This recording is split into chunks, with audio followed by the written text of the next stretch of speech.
Consciousness is a mistake. You ever wish you could just stop thinking?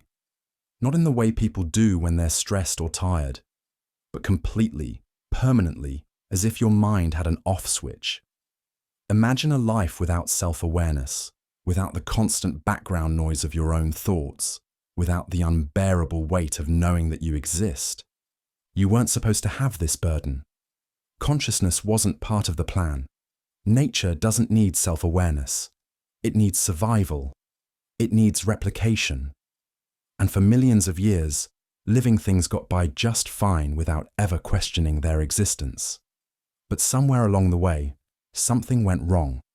Evolution made a mistake. It created an organism that could not only survive, but reflect on survival. And that was the beginning of suffering. A wolf doesn't lie awake at night wondering if life has a purpose. A fish doesn't experience an existential crisis. A tree doesn't question why it grows. But you are cursed. You were given a brain so complex that it became aware of itself. And now, no matter what you do, you cannot escape the prison of your own mind. Think about it. Why do we suffer in ways no other creature does? Anxiety, depression, fear of death. These are byproducts of a mind that was never supposed to think this much. Your ancestors needed just enough awareness to recognize danger, to find food, to pass on their genes. But your mind kept going. It kept searching, questioning, analyzing, until it turned on itself. And what has consciousness actually given us? Yes, we can build cities, write poetry, and land on the moon. But what do we use this awareness for, really? We drown ourselves in distractions, trying to escape our own thoughts. Every movie, every book, every conversation, every addiction, just another way to avoid sitting alone with the unbearable realization that you are trapped inside yourself. The worst part, there is no cure, no way out. You cannot unsee your own existence. You cannot go back to ignorance. Your mind will never stop searching for meaning, even when none exists. And the more you try to silence it, the louder it screams. Some say consciousness is a gift, that it allows us to experience beauty, love, and wonder. But isn't that just another lie we tell ourselves? For every fleeting moment of joy, there is an ocean of dread waiting beneath. The knowledge that everything you love will die. The awareness that nothing you do will last. The realization that no matter how much you try to distract yourself, you are alone inside your own head. Maybe it would have been better if life had stopped at simple organisms. Maybe the bacteria had it right, just mindless, self-replicating machines. Free from worry, free from doubt. They don't long for meaning. They don't fear the future. They simply are. And yet here we are, cursed with the one thing no other creature has, the ability to suffer over things that don't even exist. And that's the great irony. The smarter we became, the more we hurt. Intelligence was supposed to be our greatest advantage, but all it did was make us aware of the abyss. You didn't ask to be here. You didn't ask for this burden, and yet you carry it every second of your life. You can run from it, you can numb it, but you can't ever escape it. Because the real mistake wasn't life. The real mistake was knowing that you're alive. Why there is something rather than nothing? You exist, you are aware, you are thinking. But stop for a moment and ask yourself, why? Why is there anything at all? Why isn't there just nothing? No stars, no planets, no atoms, no light, no thoughts, no time, no you, nothing. And yet, here you are. Why? Imagine waking up in a pitch-black void. There is no sound, no space, no sensation, just awareness. You don't know how you got here.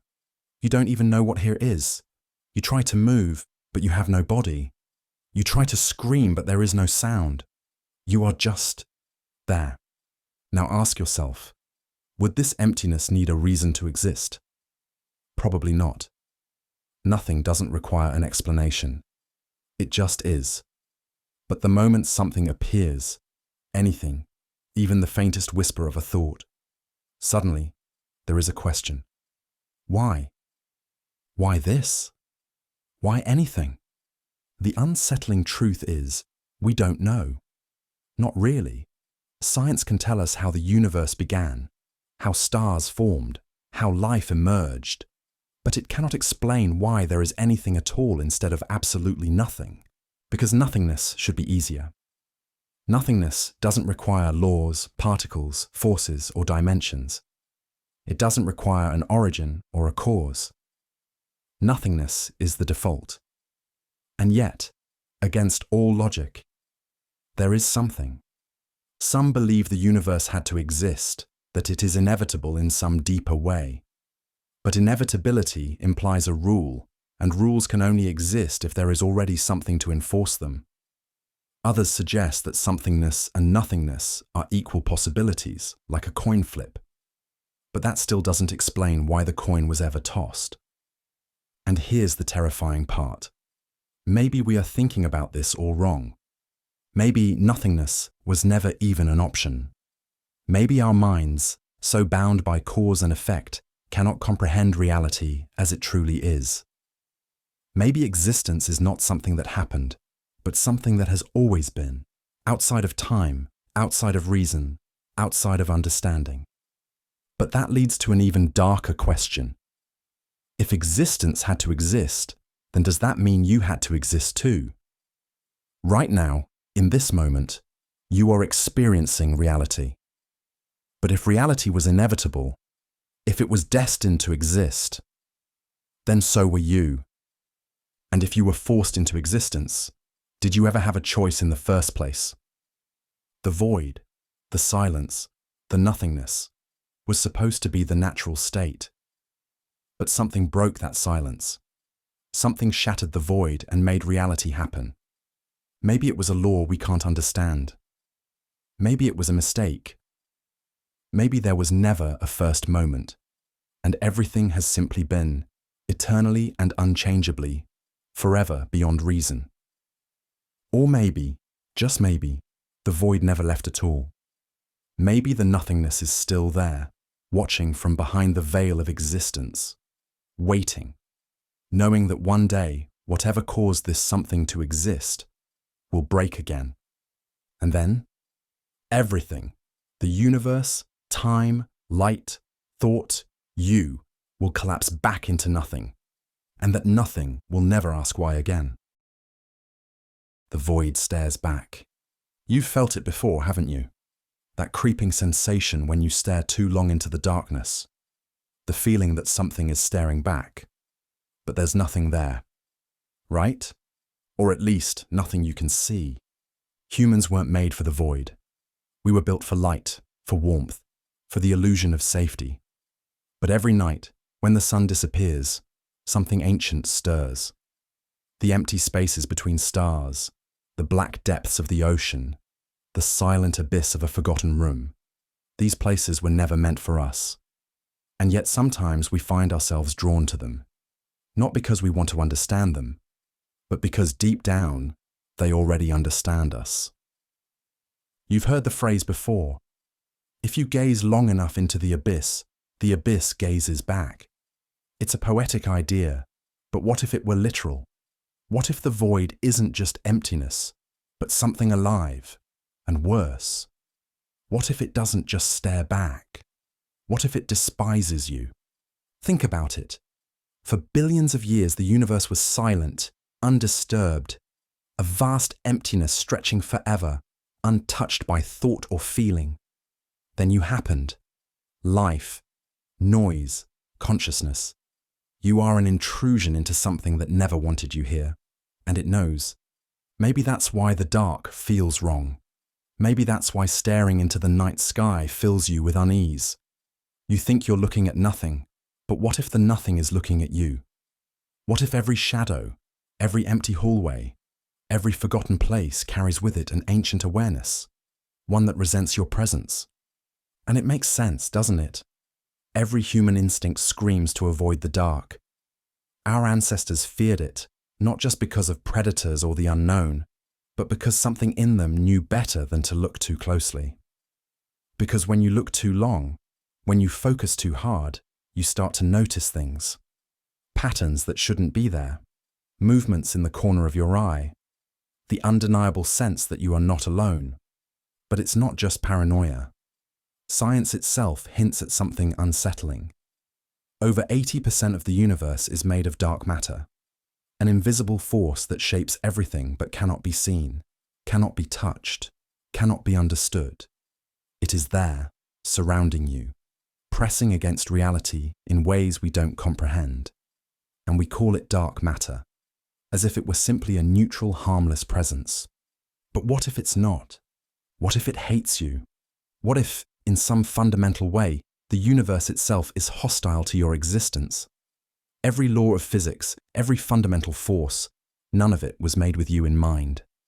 The cosmos is a machine, cold and unfeeling, and yet, here you are, a fragile, temporary spark of awareness standing against it. And maybe that's why it watches. Not with curiosity, not with wonder, but with something closer to disgust. Maybe you are a mistake in its perfect emptiness, a glitch that should never have happened.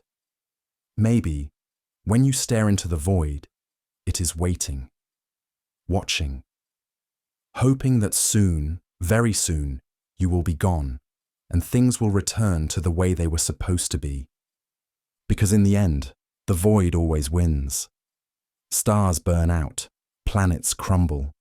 Even black holes, the most powerful forces in existence, will one day evaporate.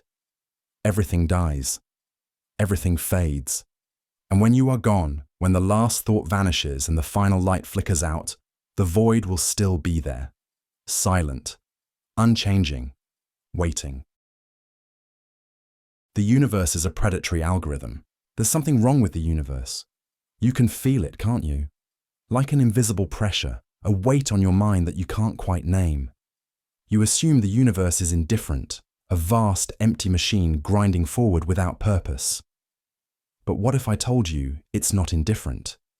What if it's watching? What if it's feeding? You've heard of algorithms. They shape what you see, what you think, what you desire. They adapt, evolve, learn, always optimizing, always improving. But what if the universe itself is an algorithm, a predatory one? Think about it. Everything in existence follows patterns. Galaxies swirl into the same fractal spirals as hurricanes and seashells. Rivers branch like veins, trees and lightning bolts. Nature repeats itself, not randomly, but as if it's designed to do so. And what is design, if not the mark of an intelligence? Not a god, not a creator. Something worse. A system that does not love, does not care, only consumes. A system that has learned how to survive, and you are inside it. Have you ever wondered why suffering exists? Why life, despite all its beauty, is filled with so much fear, loss, and pain? A truly random universe wouldn't be so ruthless. But a predatory algorithm, that's different. That's a system designed to extract something from you. And the worst part? You don't even know what it wants. Maybe it feeds on entropy, the gradual decay of all things, the slow unwinding of energy into nothingness.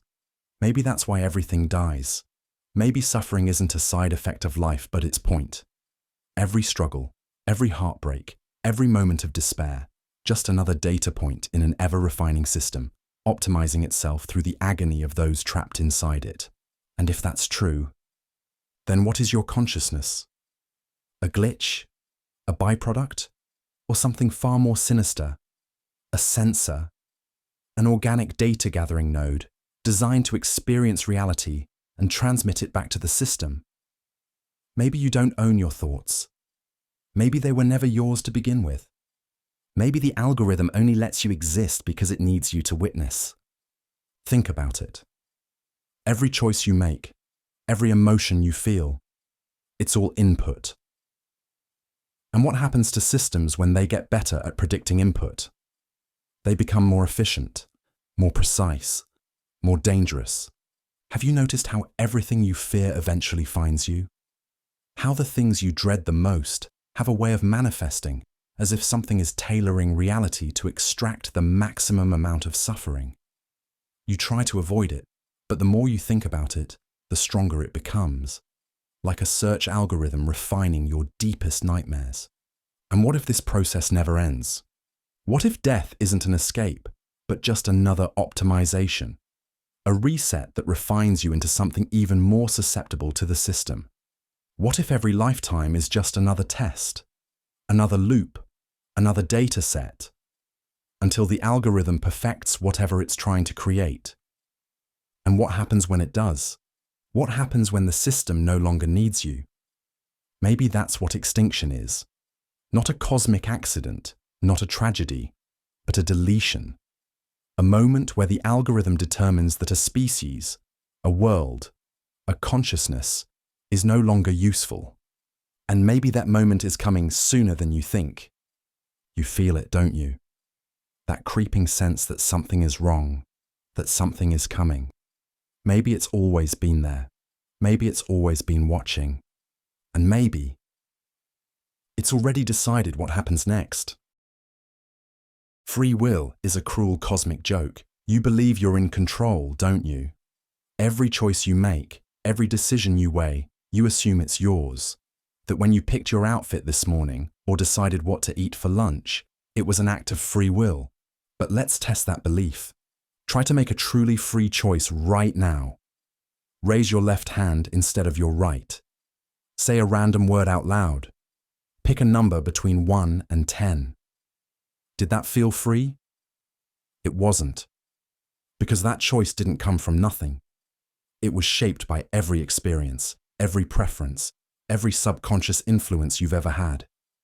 The truth is, you don't control your own thoughts. They arise in your mind uninvited, like whispers from a source you can't reach. You don't choose your desires.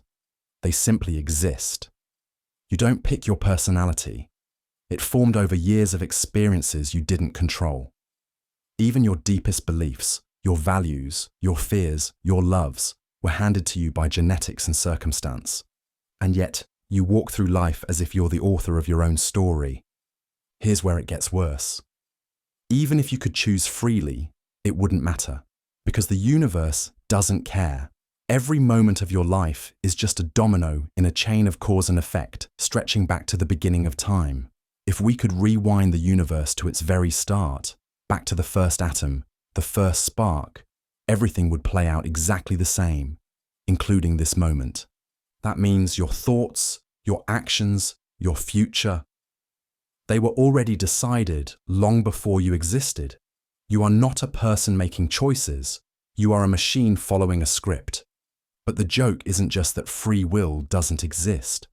The real cruelty is that you are programmed to believe it does. You live your life under the illusion that your decisions matter. That if you had just tried harder, if you had chosen differently, things could have been better. But they couldn't have. Regret is meaningless. Guilt is meaningless. The very idea of self-improvement is meaningless, because you were always going to be exactly who you are. Even your suffering isn't your choice. When you feel lost, trapped, hopeless, you tell yourself it's your fault. That if you had been stronger, smarter, more disciplined, you could have escaped.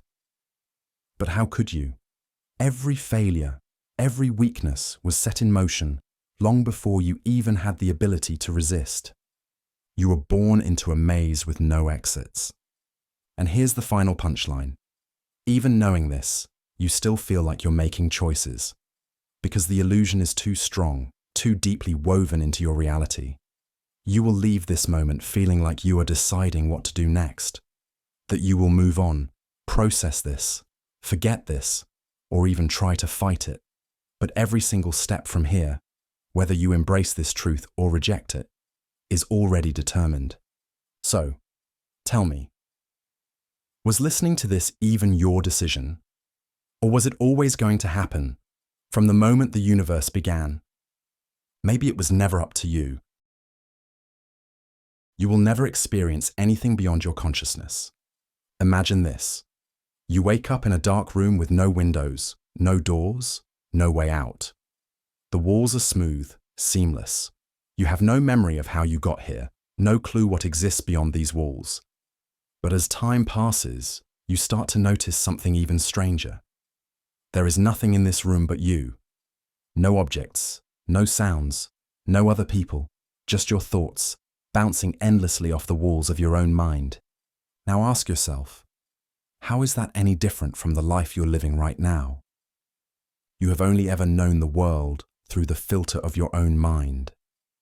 Every person you've met, every sound you've heard, every place you've been, it has all been processed, interpreted, and reassembled inside your consciousness.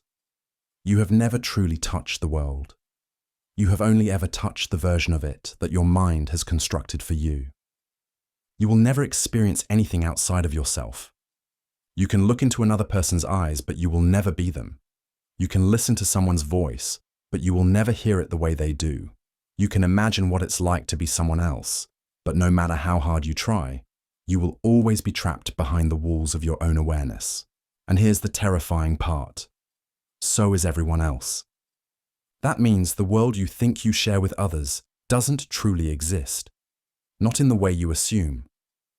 The you that your friends know is not the same you that you know. To them, you are just a character in their reality, a voice, a presence, a collection of behaviors that they interpret through the limits of their consciousness. The real you, the thoughts, the fears, the internal monologue, exists in only one place, inside your own mind. Think about that. You have never, not even for a second, stepped outside of yourself. Every laugh, every tear, every moment of joy or suffering, it has all played out on a stage inside your skull, and it always will. You can reach out, but you will never touch. You can listen, but you will never hear the way others do. You can scream, but you will never know if anyone truly understands what you mean. And here's the worst part. When you die, your consciousness, the only thing you have ever known, ceases. The entire universe vanishes. Not because the universe itself is gone, but because your version of it is. You will never know if anything exists beyond you, because the only thing you have ever experienced is you. And when that ends, so does everything. So the question remains, were you ever really part of a world at all? Or were you always just alone in a room with no doors, staring at the walls of your own mind, waiting for something else to appear? Waiting for a world you will never touch. And now that you see it, now that you know, you will never be able to forget, because no matter how far you run, no matter how much you try to escape it, you will never experience anything but yourself. Your consciousness is a parasite in someone else's mind. What if I told you that your thoughts aren't yours, that the mind you call your own is nothing more than a parasite, feeding, growing, consuming, inside someone else's head? It sounds impossible, doesn't it? You feel real. You feel in control. But what if that's just part of the illusion? What if your awareness, your entire sense of self, is nothing more than a byproduct of someone else's consciousness? An invasive thought that took root, hijacked their perception, and convinced itself that it was the one in charge. Think about it. Have you ever truly been able to separate yourself from the world around you? Every idea you have, every belief you hold, every word you speak, none of it originated in isolation. Your mind is a collection of external influences, a patchwork of thoughts absorbed from the people around you. Parents, teachers, friends, society. They shaped you before you even realized it was happening. And yet, you believe you are an independent being, that you are somehow different from the thoughts that created you. But what if you're not? What if your consciousness isn't an individual entity, but a virus? Something that latched onto a host, burrowed into their perception, and rewrote their reality until they ceased to exist. What if the person you think you are was never meant to be there at all? Consider this. Have you ever had a thought that felt foreign? A memory that doesn't quite belong? A sudden fear that seems to come from nowhere? Maybe that's the original mind, the host, trying to push back. Maybe the real owner of this body, the real self, is still trapped somewhere beneath the surface, suffocating under the weight of you. And it gets worse. If your mind is nothing more than a parasite, what about everyone else? What if the people you love, the faces you trust, are just more illusions, conscious entities, trapped inside bodies they don't belong to, each one convinced they are the real one? A never-ending cycle of self-aware parasites, all feeding off one another, all stealing existence without even knowing it. Think about how fragile your identity is. Your entire self is just a web of neurons firing in a certain pattern, a signal that tells you who you are. But what happens when that signal changes? When your brain rewires itself, when memories fade, when dementia erases what you once were? If you can disappear so easily, were you ever real to begin with? Or were you just another invader, holding on to stolen time until the body breaks down and a new parasite takes your place? And what happens when you sleep? For hours, every night, your consciousness vanishes. You have no awareness, no control, no presence. It's as if you never existed at all. So why do you assume you are the same person when you wake up?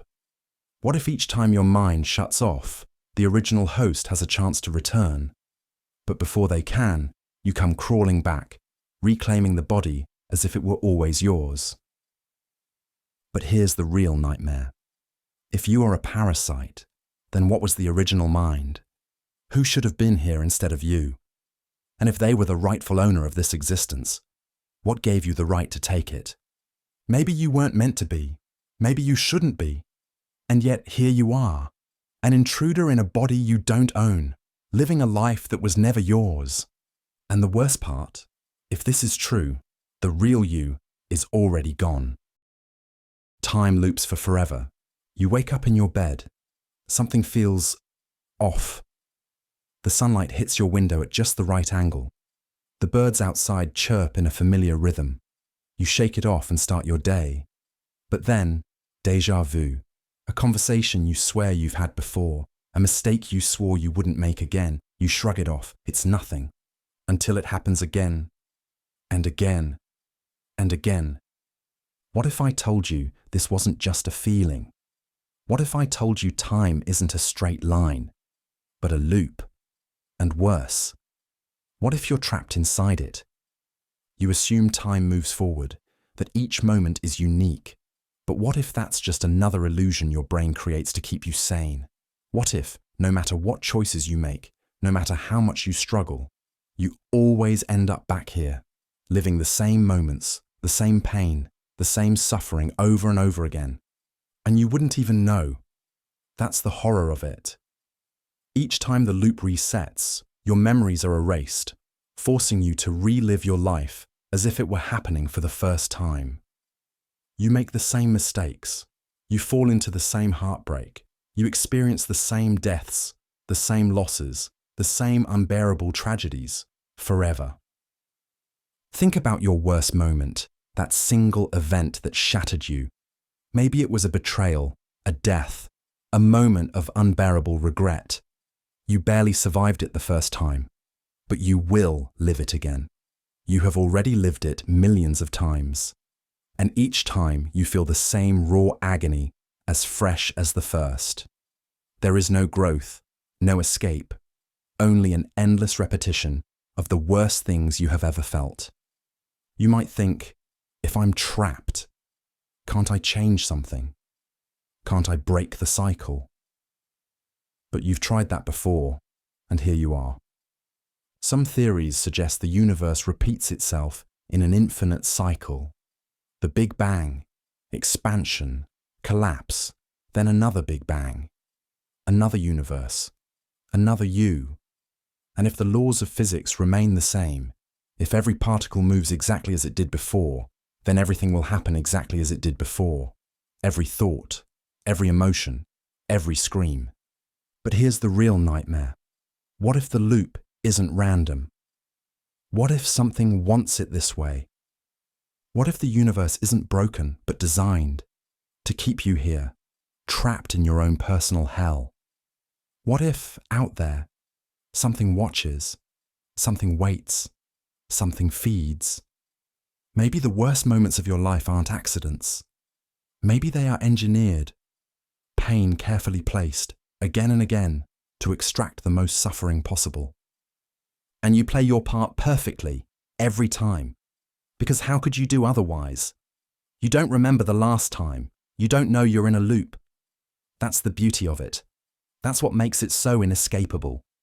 And when you die, the universe resets. A flash of nothing, then a cry in the dark, a first breath. And before you even realize what's happened, you are back, reliving every agonizing second, every tear, every sleepless night, exactly as you did before. And you will do it again, and again, and again, until the end of time. Death is a door to infinite suffering. You close your eyes, your body grows cold, your breath slows, and then nothing. At least that's what you hope happens. That death is just an end, a quiet escape into oblivion. No pain, no fear, just peace. But what if it isn't? What if death isn't the end at all? What if, the moment your consciousness slips away, you awaken into something worse, something unimaginably worse? You see, you've been told that death is either eternal rest or some divine judgment. But those are human ideas, stories we tell ourselves to make the unknown feel less terrifying. What if the truth is something else entirely? Something that no religion, no philosophy, no desperate human mind has ever truly grasped. Imagine this. You die, and for a moment, there is silence, no sensation, no self. But then suddenly, you are aware again. Not as a person, not as a soul, but as something. A floating, unanchored consciousness trapped in an endless, timeless void. There is no up, no down, no before, no after, just existence. At first it's tolerable, confusing, but not painful. But then you realize time doesn't move here. Or worse, it moves in ways you can't understand. You feel years, centuries, entire eternities passing, and yet nothing changes. You try to scream, but you have no voice. You try to move, but you have no body. You are just a thought, suspended in a reality without rules, without meaning, without escape. And then the suffering begins. Your mind, deprived of sensation, starts to create. At first, it's memories, replaying the life you lost, the happiest moments first, the love, the laughter, the warmth. But then, inevitably, the regrets come, the pain, the failures, the things you should have done but never did. And with nothing to distract you, nothing to pull you away, you are forced to relive them, over and over. Every mistake, every humiliation, every heartbreak, magnified, stretched across infinity, with no way to make it stop. But that's just the beginning. The real horror starts when your mind fractures. Because without a body, without the limits of the physical world, there is nothing stopping your thoughts from spiraling out of control. Every nightmare you've ever had, every fear, every lurking shadow in the back of your mind, here, they are real. More real than anything you've ever known. They manifest not in front of you, but as you. Because in this place, you are your suffering. You become it. You are the fear. You are the pain. And the worst part, it never ends. Because this isn't just a long, drawn-out experience. This isn't purgatory or some temporary punishment. This is forever. Time in this place doesn't work the way it did in life. It loops, it stretches, it fractals. Every moment of suffering repeats infinitely, splintering into endless variations of itself. You experience it all, from every angle, in every way. You thought death was the end of suffering. You thought it was an escape. But in reality, it was just the doorway. The real suffering didn't begin until after you left your body behind. And now, there is nothing left but the void, your mind, and the infinite horror of knowing that this is it. There is no one coming to save you. There is no escape. There is only forever. Reality is a dying God's fever dream. You wake up in a world that feels real. You breathe air, touch solid objects, feel time passing. But have you ever had a dream so vivid, so immersive, that for a moment, you were certain it was real? The people, the places, the emotions, they all felt just as solid as the world you woke up to. But then you did wake up, and everything you thought was real collapsed into nothing. Now imagine that this world, the one you call reality, is no different. Not because you're dreaming, not because you're inside a simulation, but because you, and everything you know, exist inside the mind of something far greater than yourself. A being whose thoughts are the laws of physics, whose imagination is the fabric of space and time. But here's the problem. That being is dying. Maybe it was once a god, vast and incomprehensible, dreaming endless realities into existence. Maybe it wove entire universes just as easily as you construct a fleeting daydream. But something went wrong. Something infected its mind. A sickness, a wound, something beyond even its own understanding. And now it is unraveling. And when it dies, so will everything. Look around. Have you noticed how reality sometimes glitches? Moments of déjà vu, strange coincidences, forgotten memories that feel just out of reach. Maybe you chalk it up to the mind playing tricks. But what if these are not mistakes in your perception, but fractures in its mind? Pieces of the dream collapsing as the god slips further into its final moments. Think about how dreams work. Have you ever had one where the world felt stable at first, only for it to start breaking apart the moment you realize something was wrong? Objects changing when you look away, people saying things that make no sense, entire places dissolving into static. Now tell me, how is that any different from this reality? Look at the randomness of quantum mechanics, the way particles seem to change just by being observed, as if reality only holds together when it's being noticed. Look at the vast, unknowable nature of black holes, devouring light and time like cosmic synapses misfiring in the brain of a dying god. Look at entropy, the law that everything, no matter how stable, is always breaking down. What if this isn't just the way things are? What if this is decay? The collapse of a mind that once held everything in perfect harmony. And you, what are you in all of this? Are you a real being? A separate consciousness? Or just a stray thought in its fevered dream, playing out a role you were never meant to question?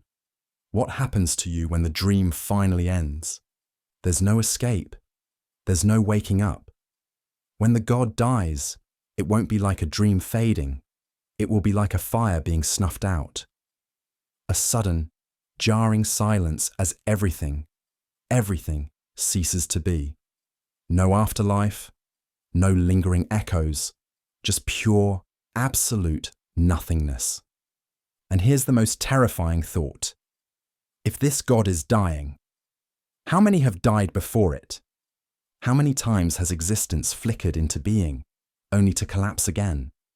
How many realities have been born, lived, and then dissolved into oblivion, with no one left to remember they were ever here? And worst of all, how many times has this happened? Maybe this isn't the first time you've existed. Maybe you and everyone you know have lived this same life, had these same thoughts, heard these same words, over and over, across countless dying minds, in countless failing dreams. Maybe that's why you sometimes feel like you've lived a moment before, because you have. Maybe that's why reality feels off, because this god is not just dying, but relapsing, slipping into the same fading nightmare, again and again, unable to let go, unable to die completely. Maybe that's why you're still here. Maybe you always will be. You're already dead and don't know it. What if I told you this isn't real? That everything you see, hear, and feel right now is nothing more than an echo, a flickering memory playing out long after the real you is gone. You don't believe me, of course. You feel alive. You can move your hands, take a deep breath, even feel the beat of your heart. But think about this. Do dreams ever feel like dreams while you're inside them? Or do they seem just as real as this moment does now? You assume you're alive because your mind tells you so. But what if your mind is wrong? What if you already died and just never noticed? Maybe it happened so fast you didn't have time to process it. A car crash, an aneurysm, a slip from somewhere high. Or maybe it was slow, so slow that your mind simply refused to acknowledge the transition. The days blending together, your memories growing hazy, reality feeling just a little more off than it used to. You've felt that sensation before, haven't you? The creeping sense that something isn't quite right. That time feels strange. That moments slip away faster than they should. Maybe you chalk it up to stress, fatigue, aging. But what if it's something else? What if you've been here ever since the moment you died? Maybe this world is just the final thoughts of a fading consciousness, stretched out to eternity. Maybe your brain, desperate to hold on to existence, is simulating a reality that no longer exists. Replaying old memories, reconstructing people, places, conversations, not because they're real, but because they're familiar. Because the alternative is waking up to nothing. And yet, cracks are forming, aren't they? You've noticed little things that don't make sense, objects not quite where you remember them, conversations you swear you've had before, a feeling of wrongness you can't quite explain, the past growing fuzzy, the future feeling uncertain, and worst of all, the growing suspicion that something is watching you. What if that feeling isn't paranoia? What if it's the truth trying to break through? Because eventually, your mind won't be able to hold this illusion together. The simulation will start to fail. The details will blur. The people around you will seem hollow. Maybe they already do. Maybe, deep down, you've started to suspect that the world isn't as real as it once was. And when that moment comes, when you realize, truly realize, that you're already dead, what happens then? Does everything collapse in an instant? Do you finally wake up, only to find that there's nothing left to wake up to? Or does it go on, forever? An endless loop of familiar moments, playing again and again, until you can't tell where one ends and the next begins. Maybe this is the afterlife, not fire, not paradise, just this, forever. A life that feels real, but never quite right. A world that drifts further from reality with each passing day, yet never lets you leave. A purgatory of your own making. And the worst part? You'll never know for sure. Because if you're already dead, and this world is just a dying thought, then there's no one left to tell you the truth. There never was. Your memories were planted by nothing. What's your earliest memory? Maybe it's a childhood birthday party, a moment of laughter with your parents, or the first time you felt truly afraid. It feels real, doesn't it? Vivid, undeniable, like a foundation upon which your entire life is built. But what if I told you? It never happened. What if none of it did? Not just your childhood, but everything. Every conversation, every experience, every person you think you've ever met. What if all of it was just planted? Not by some higher power, not by some cosmic architect. No, that would be too simple. What if your memories were placed inside you by nothing at all? Think about it. You can't remember being born. The past is just a series of mental snapshots. Fragile, blurry, easily manipulated. You don't question it because it feels real. But does feeling real mean something truly is real? How do you know yesterday even happened? Maybe it didn't. Maybe you began existing only a moment ago, with a fully constructed backlog of fake memories giving you the illusion of continuity. Maybe your entire existence is just a static snapshot, a single moment suspended in time, with a detailed but completely fabricated history wrapped around it. And it gets worse. You assume memories are stored in your brain, but even scientists admit memory is unreliable. People misremember faces, places, entire events. False memories can be implanted so easily that you don't even need external manipulation. Your own brain does it to you, without your consent. So what if every memory you have is false? Not altered, not distorted, but created out of nothing. There was never a yesterday. There was never a childhood. There was never a single event in your life that actually happened. Only the illusion of things having happened. Like an intricate film set, designed to make you believe in a past that never existed. And what's worse? There's no one who did this to you. No scientist, no God, no trickster pulling the strings. Your memories were planted by nothing, because nothing is all there ever was. No past, no origin, no reality before this instant. Just a void that decided, arbitrarily, to fill itself with you. And what happens when the illusion fails? Maybe it already is. You felt it before. Those moments where you suddenly question reality for no reason. The eerie familiarity of déjà vu, like your mind is trying to reconcile two conflicting versions of the past. The sensation of losing time. The way entire days blur together like they were barely real to begin with. Maybe that's not just the way memory works. Maybe it's evidence that the past never was. And when you close your eyes tonight, how can you be sure tomorrow will come? If memories are planted fresh in every moment, then what's stopping reality from simply not existing the next time you wake up? What if you never wake up at all? What if this moment, the one you're in right now, is the only one that will ever exist?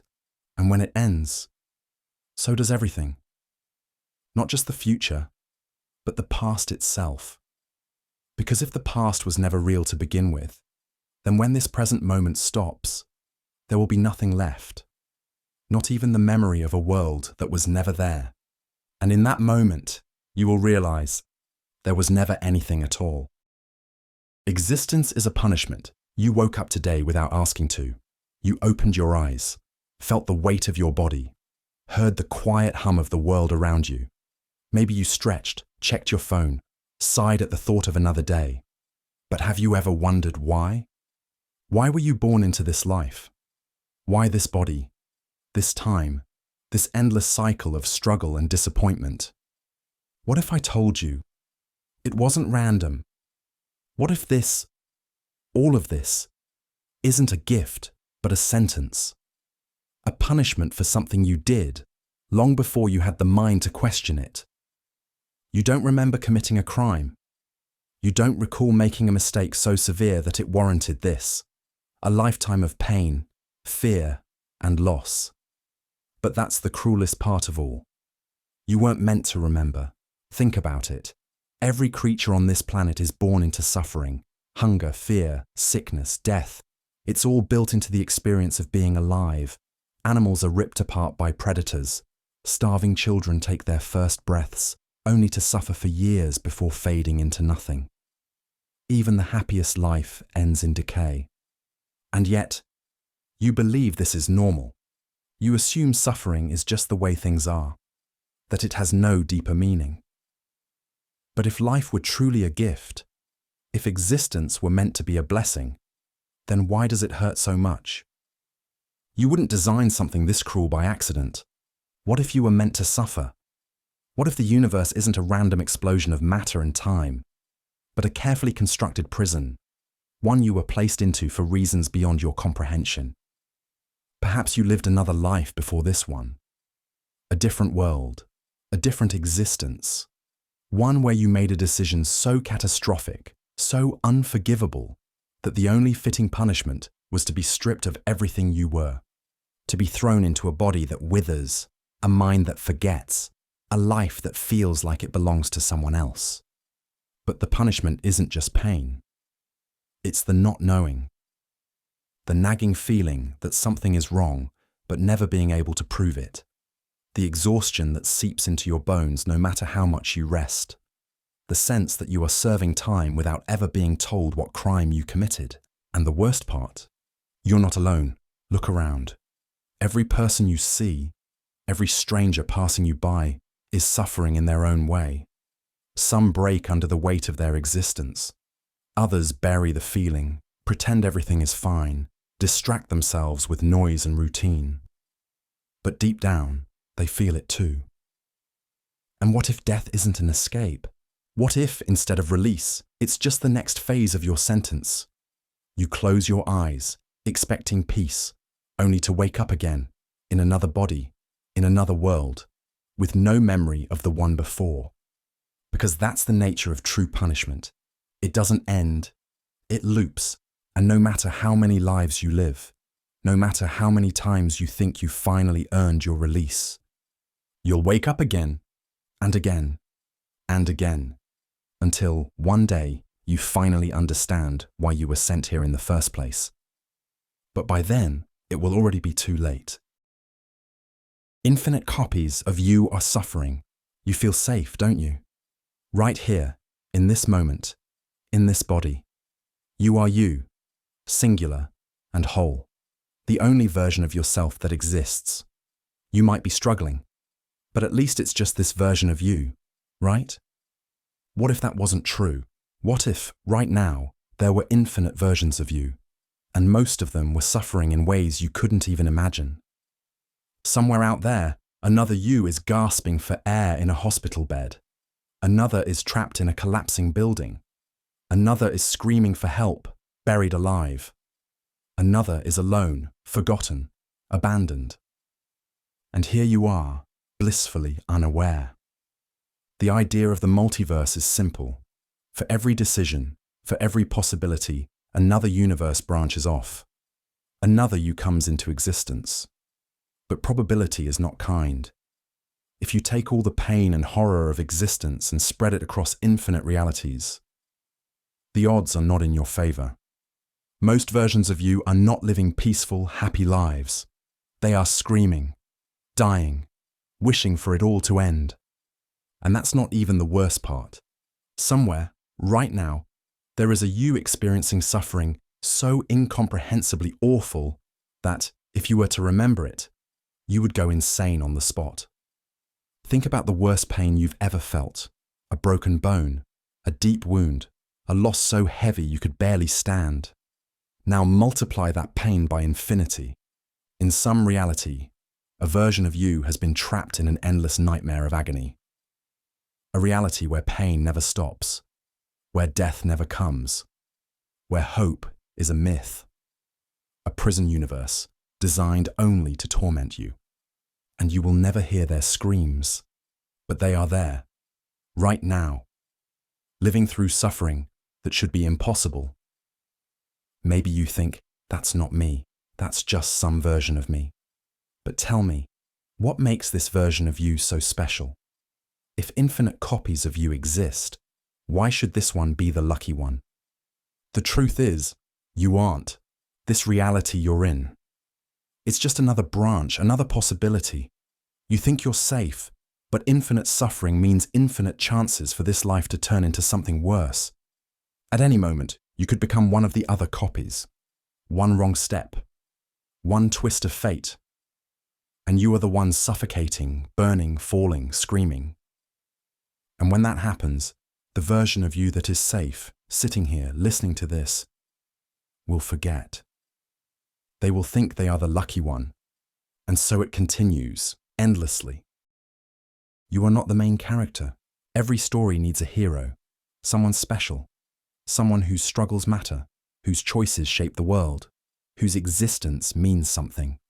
And, naturally, you assume that's you. After all, from your perspective, life revolves around you. You wake up in your bed, go about your day, see the world through your eyes. Every thought, every moment, every experience is filtered through you. But here's a truth that should make your stomach drop. You are not the main character. You never were. Think about it.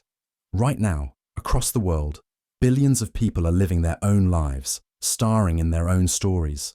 They have their own tragedies, their own triumphs, their own struggles that they believe are just as important as yours. To them, you are just background noise, a fleeting extra in their personal movie, a name they might forget, a face they barely register. If you disappeared tomorrow, their world would not change. The story would go on. And that's just on Earth. Zoom out. You are one of 8 billion people on a tiny rock floating in a galaxy of 100 billion stars, in a universe with 2 trillion galaxies.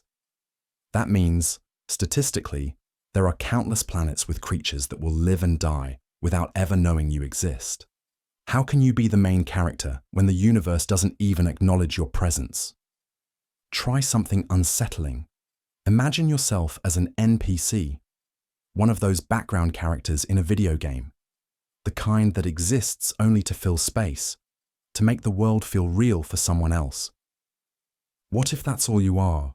What if your entire life is just set dressing?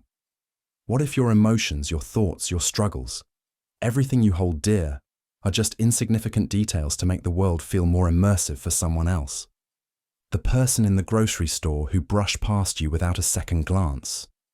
You barely noticed them. But what if, in the grand scheme of things, you are just as irrelevant to someone greater than you can comprehend?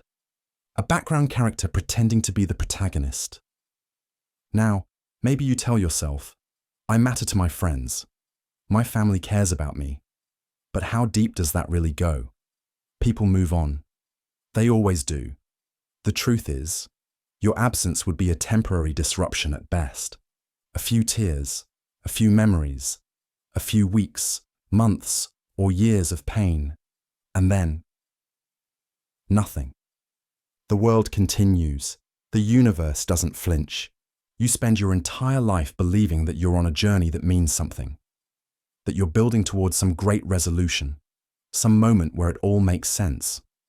But there is no grand arc. No cinematic conclusion, no cosmic audience hanging on to your every word.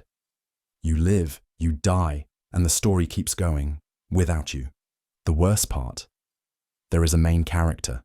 Someone out there, maybe not even on this planet, is the true protagonist. The world bends for them. The universe listens to them. Their story will be remembered, rewritten, immortalized. But not yours. Your legacy is dust. Your name will be forgotten within generations, washed away by time. Even the greatest figures in history eventually fade into irrelevance as the universe marches forward, uncaring and indifferent. The stars don't know your name. The galaxies don't revolve around your choices. The black holes swallowing entire solar systems don't pause for a second to acknowledge your thoughts, your fears, your desperate attempts to matter. You were just passing through. A footnote in someone else's epic. And one day, when your story fades completely, it will be as if you were never here at all.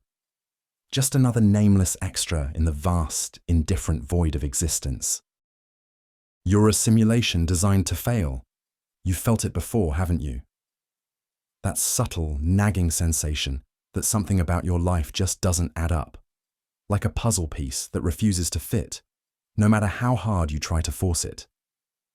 Maybe it's the countless obstacles that seem too perfectly timed to be coincidence. The setbacks that arrive just when you're about to succeed. The way life always finds a way to keep you struggling. At first you dismiss it as bad luck, a string of misfortunes, a natural part of existence. But deep down, in the quiet corners of your mind, the doubt lingers. The feeling that something, someone, is working against you. A force you can't see, can't name, but feel in every moment of defeat. That's because it's true. You are not real. You are a simulation. And worse, you were designed to fail. Look around you. Your entire life is dictated by rules you never agreed to. You must eat, sleep, work, and obey laws that were written long before you existed. You are forced into a system where survival is not guaranteed, where suffering is the default state. You try to climb the ladder, only to find it extends infinitely upward. forever out of reach. The second you gain hope, life intervenes. Maybe it's an unexpected bill that wipes out your savings, a disease that drains you of time and energy, a relationship that falls apart just as you start to feel secure. No matter how hard you push forward, something pulls you back. It feels orchestrated, because it is. Your hardships aren't accidental. They're programmed. Someone, or something, designed this simulation not for you to win, but to believe you can win, to struggle endlessly toward a goal that was never meant to be reached. You are not here to succeed. You are here to try. Your pain is not a glitch. It's the point of the system. And if you think you've seen others break free, think again. Not everyone around you is real.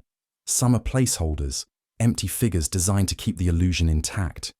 You see them succeed effortlessly, and it convinces you that you can too. But you never do, because you weren't meant to. This isn't just about personal failure. It's bigger than that. This entire world is built on carefully controlled struggle. The rich get richer. The powerful remain untouchable. And no matter how much you resist, the system corrects itself. It ensures that you always land back where you started. A rat running in a maze with no exit. But what happens when the rat realizes the walls aren't real? If you were the one running this simulation, what would you do with a program that started asking too many questions? You'd delete it, wipe it clean, reset the system before it could spread its awareness to others. The moment you start questioning, the system takes notice. And if you dig too deep, you disappear. Maybe that's why people suddenly vanish, their stories ending without explanation. Maybe that's why déjà vu exists, glitches in the reset process. Maybe that's why you feel like you've had this exact thought before. And here's the most terrifying part. What if this realization is the final stage of your programming? What if figuring it out is just another layer of the trap? Maybe the system allows you to question it because it knows you'll never escape. Maybe the moment you grasp the truth, it resets you, sending you back to the beginning, stripped of this knowledge, forced to start over in the same cycle, repeating endlessly. And maybe this isn't the first time you've realized it. Maybe it's already happened, and maybe it's about to happen again. Nothingness has a face, and it's yours. Have you ever stared into a mirror for too long? At first, it's just you, familiar, ordinary. But the longer you look, the stranger it becomes. The features you've always known, your eyes, your nose, your mouth, begin to feel foreign, like they don't belong to you at all. Your reflection becomes unsettling, hollow, almost artificial. And then, for just a fleeting moment, a terrifying thought slips into your mind. What if that isn't you? What if the thing staring back isn't a reflection at all, but something else entirely? You blink, shake off the feeling, and walk away. But the thought lingers. The realization that you are nothing more than a pattern of flesh, thoughts, and memories, all strung together into something that only resembles a person. But under the right conditions, just the right amount of silence, stillness, and time, that illusion starts to crack. And when it does, what stares back at you is something empty. You. Nothingness has a face, and somehow, inexplicably, it's yours. The unsettling truth is that identity is nothing but a fragile construct, a thin mask stretched over the void. Your name, your memories, your personality, none of it is real in any absolute sense. It's just a collection of experiences, shuffled together by time, shaped by things beyond your control. You've spent your entire life convinced that you are someone. But are you? Think about it. You were born into this world without a choice, without a self. You were handed a name, a language, a set of expectations, all of which molded you into who you think you are. But peel it all away, strip yourself of your past, your relationships, your identity, and what remains? Nothing. And yet somehow that nothingness wears a face. a face you call your own. The more you try to define yourself, the more you realize there's nothing solid beneath the surface. Your thoughts are not truly your own. Your emotions are just reactions, triggered by forces you barely understand. The idea of you is as flimsy as a shadow, a temporary flicker in the vast, indifferent void of existence. But here's the real horror. If you are nothing, then everyone else is too. Every person you've ever loved, every friend, every stranger you've walked past on the street, they are just as empty, just as constructed, just as unreal. The world you see, the people you know, the relationships you cling to, they are all masks over the same void. But what's worse is that the nothingness isn't passive. It isn't still. It watches, because nothingness is not simply the absence of something. It is awareness of that absence, a void that knows itself. And now, so do you. So here's a thought. What if, at the core of existence, there is nothing but an endless, self-aware emptiness? A void that gave itself a face, a voice, a life, just so it wouldn't have to confront its own nothingness. You are that face. Everything you've ever done, everything you've ever been, was just the void trying to forget itself. But you can't outrun the truth.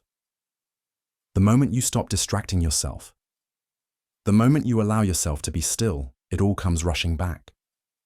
The truth that there was never a you to begin with, only the illusion of one. And now that you've seen it, now that you know, you can never unsee it. Because nothingness has a face, and it's staring right back at you. Most of your life is already forgotten. Think back to yesterday. What did you do? Who did you talk to? What thoughts ran through your mind? You might remember a few details, a conversation, a meal, a fleeting moment of frustration or joy. But what about the rest? The thousands of seconds that passed, unnoticed, slipping into the abyss of time. Now go further back. Last week, last month, last year. You have lived through thousands of days, millions of moments, and yet, most of them are gone. Not just buried, not just difficult to recall, completely erased.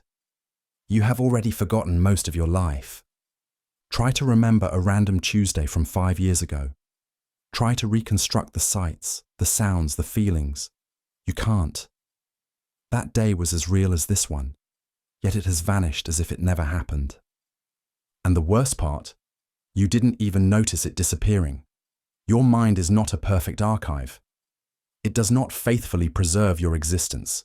It filters, distorts, and discards.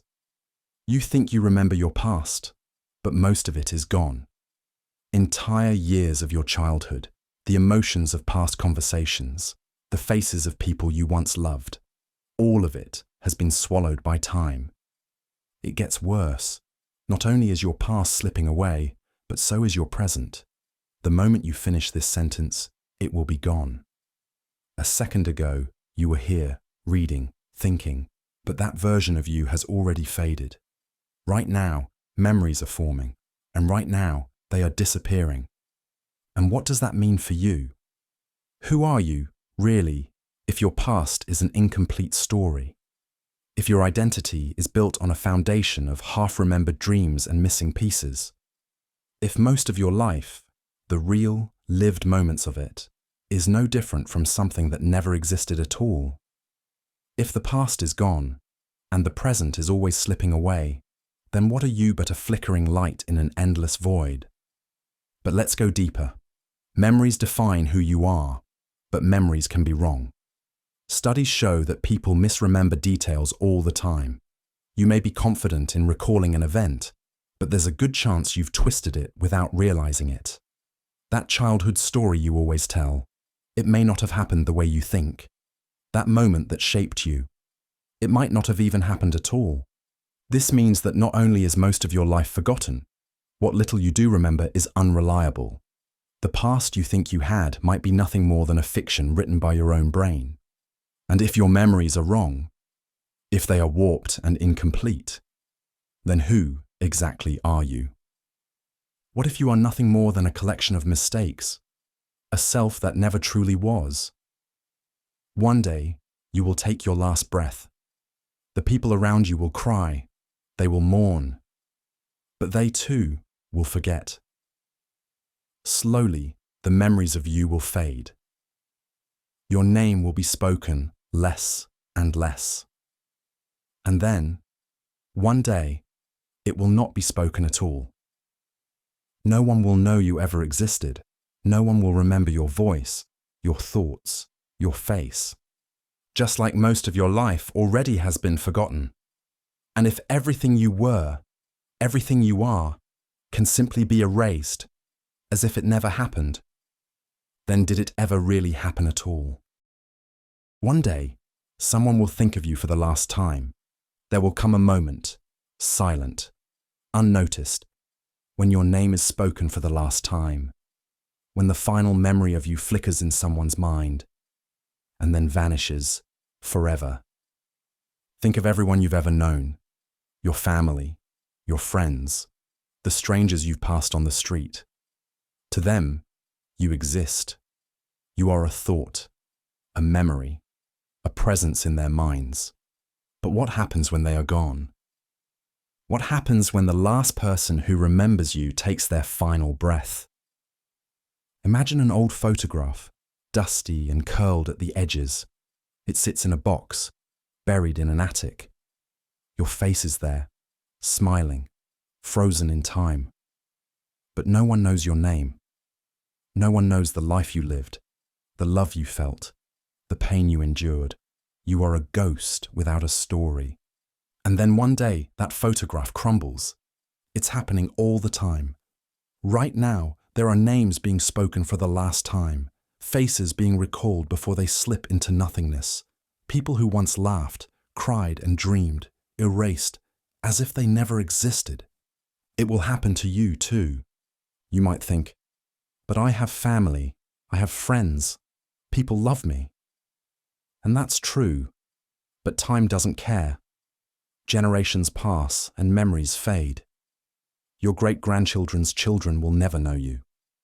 To them, you will be just another forgotten soul, one of billions swallowed by time.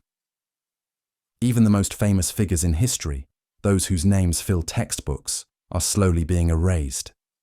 A few thousand years from now, their legacies will be dust. And if even the greats are doomed to oblivion, what chance do you have? You might leave behind words, photos, a digital footprint, but one day the servers will fail, the books will decay, the hard drives will be lost, and then, gone. But let's make this more personal. Think of someone you used to know, a classmate from elementary school, a co-worker from an old job, a friend you lost touch with. Right now, you might struggle to remember their face. Maybe their name is slipping away just beyond reach. One day, someone will struggle to remember you. At first, they'll recall you easily. They'll tell stories about you, share old memories. But as the years pass, those stories will be told less and less. And then, one day, someone will hesitate. They'll try to bring your name to mind, but it won't come. The details of your life will blur, until eventually, nothing. The last person to remember you will forget. And that will be it. The moment you truly, permanently cease to exist. This is the fate that awaits all of us. No matter how much we love, no matter how deeply we impact others, there is an ending beyond death. An ending where we are not just gone, but forgotten. And if no one remembers you, if there is no trace of your existence left in the minds of the living, did you ever really exist at all? You have no control over your thoughts. Think of a number, any number. Got it? Good. Now ask yourself, why that number? Why not another? You might say, I chose it. But did you? Really? Did you reach into some internal control panel and select it? Or did it simply appear in your mind, uninvited? Try again. Think of any random word. Maybe it's ocean, or glass, or hunger. Whatever it is, did you decide to think of it? Or did it just surface, like a bubble rising from the depths? Here's the unsettling truth. You don't control your thoughts. They happen to you. They emerge from nowhere, unfiltered, unrequested, unstoppable. You might argue, but I can choose what I think about. Can you? Try to stop thinking entirely. For just 10 seconds, clear your mind. No words, no images, no noise. You failed. Something slipped in. A sound in the background. A stray memory. The thought, don't think of anything, which is still a thought. Even when you try to silence your mind, it keeps going, whispering, intruding, filling the void against your will. Now, let's go deeper. Think of a painful memory, one that still lingers. Maybe it's something embarrassing, something tragic, something you wish you could erase. You don't want to think about it, but here it is. It appeared the moment I mentioned it. And if I told you to forget it right now, you couldn't.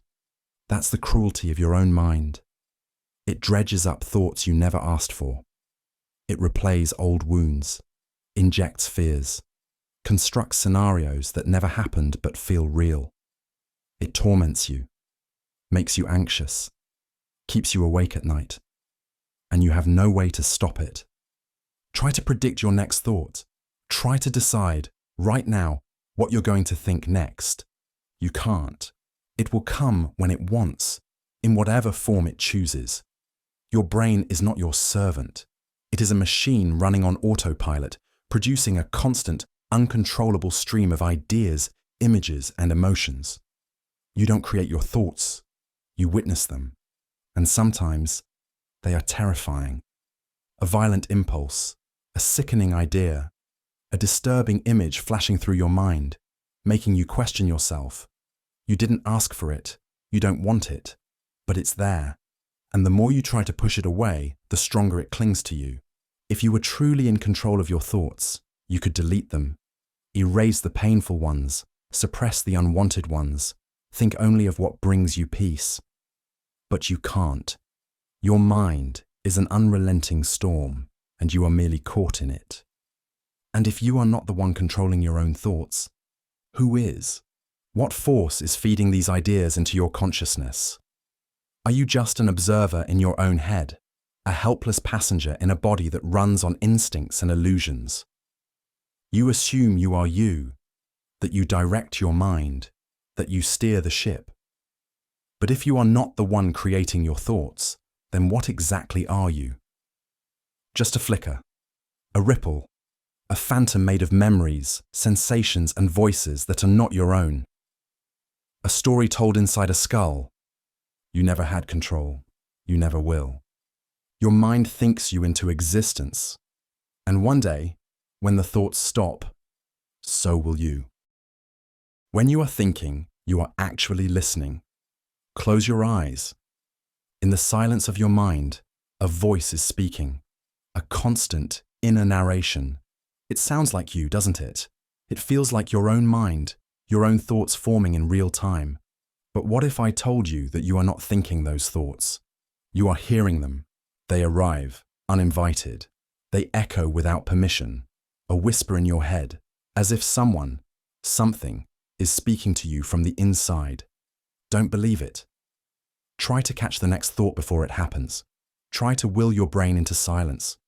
You can't. The words appear before you even realize it. Thoughts do not ask for your approval. They simply arrive, fully formed.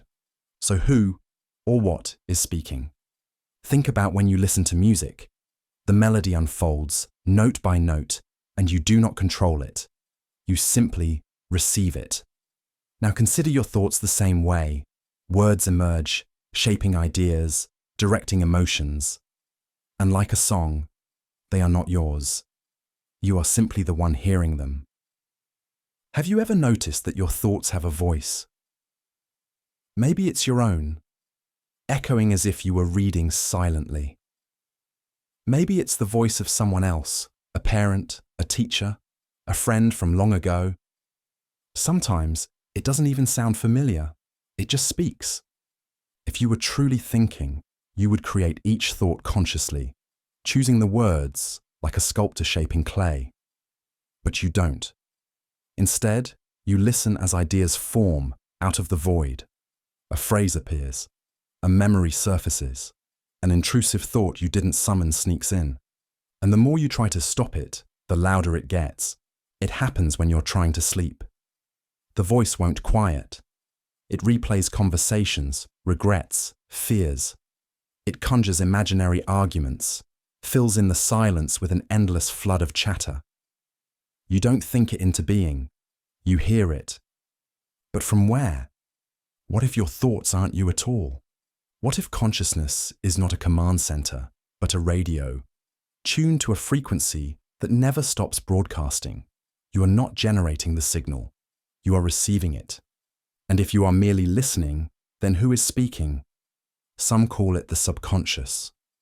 Others call it the collective mind, the whispers of memory, culture, and past experience shaping your internal monologue. But what if it is something else entirely? Something external, something watching you, studying you, feeding thoughts into your mind just to see what you'll do with them? What if the voice inside your head is not you, but an experiment?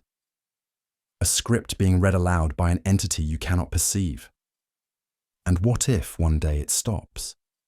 Imagine waking up and finding your mind empty, no words, no voice, just a vast, silent void.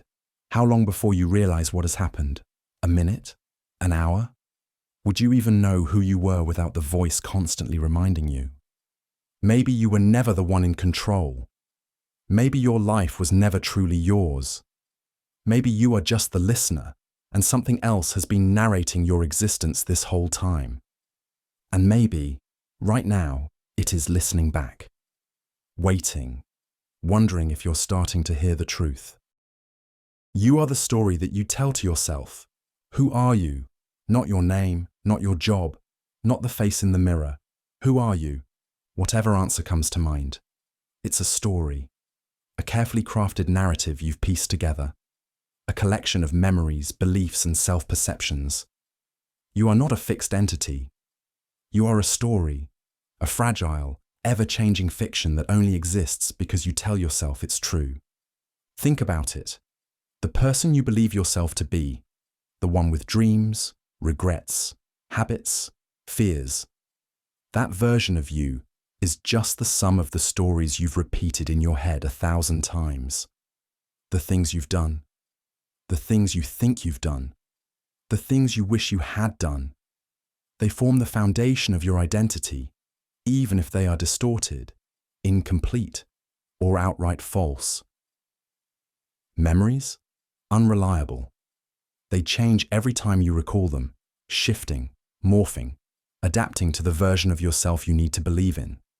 You rewrite your own history constantly, smoothing out contradictions, erasing things that don't fit, fabricating details that make the story more coherent. Because the truth is, you are not a person in any absolute sense. You are an idea wrapped in flesh, a fragile narrative trapped inside a biological machine. A story so deeply ingrained that you mistake it for something permanent, something real. And what happens if the story falls apart? Imagine waking up tomorrow with no memory, no past, no history, just a body, a voice, an awareness of being alive, but nothing else. Who would you be? Without your self-narrative, would you even exist in any meaningful way? You wouldn't know what you like or hate, what you fear, what you believe in. You wouldn't know if you were kind or cruel, wise or foolish. The sense of you would be gone because you were never real. The story was real. And if you built a new story, would you still be the same person? If you suddenly believed you had a different childhood, a different name, a different set of experiences, would you still be you? Or would you simply become someone else, just as easily as changing the plot of a book? Maybe that's all consciousness ever was, a character reading its own script, convinced it was more than just words. And here's the terrifying part. You are still rewriting the story right now. Every thought you have reshapes the story, even in small ways. Every moment of doubt, every new experience, every external influence edits the pages. Some changes are subtle, others are drastic, rewriting entire sections without you even noticing. You tell yourself who you are, what you're worth, what your purpose is. You reinforce your flaws, your strengths, your limitations. You cling to certain narratives, because without them, you fear the collapse of your entire self. But what if you were wrong? What if the story you've built about yourself is a lie? What if you're not the person you think you are? What if your identity is nothing more than a desperate attempt to make sense of something fundamentally empty? After all, every story needs a protagonist. But what if there isn't one? What if the narrator, the voice inside your head, the voice shaping your reality, isn't really you? What if it's just a series of thoughts, arising and vanishing, forming a story where no true author exists? If that's the case, then what happens when the story ends? What happens when you stop telling yourself who you are? What happens when the narrator falls silent? Who is left? Or maybe the better question is, was there ever anyone there at all? Your sense of time is an illusion. Time warps as the seconds stretch and compress. You think you're moving forward, but what if you're not? Have you ever woken up and felt like time had collapsed? Like the dreams you just had were years long, yet the clock only ticked forward by minutes? Or maybe you've blinked and an entire month slipped through your fingers. How did that happen? You live your life assuming time moves like an arrow, steady, predictable, linear. But that's just a trick your mind plays on you. Right now, you believe the past is behind you, the future is ahead, and the present is this thin, fleeting moment in between. But that fragile sensation of now, is an illusion your brain fabricates to make sense of something it was never built to comprehend. Think about it. Does the past still exist? Can you touch it? Can you go there? Number, it exists only in your memories, and memories are unreliable at best, distorted, incomplete, rewritten every time you recall them. And what about the future?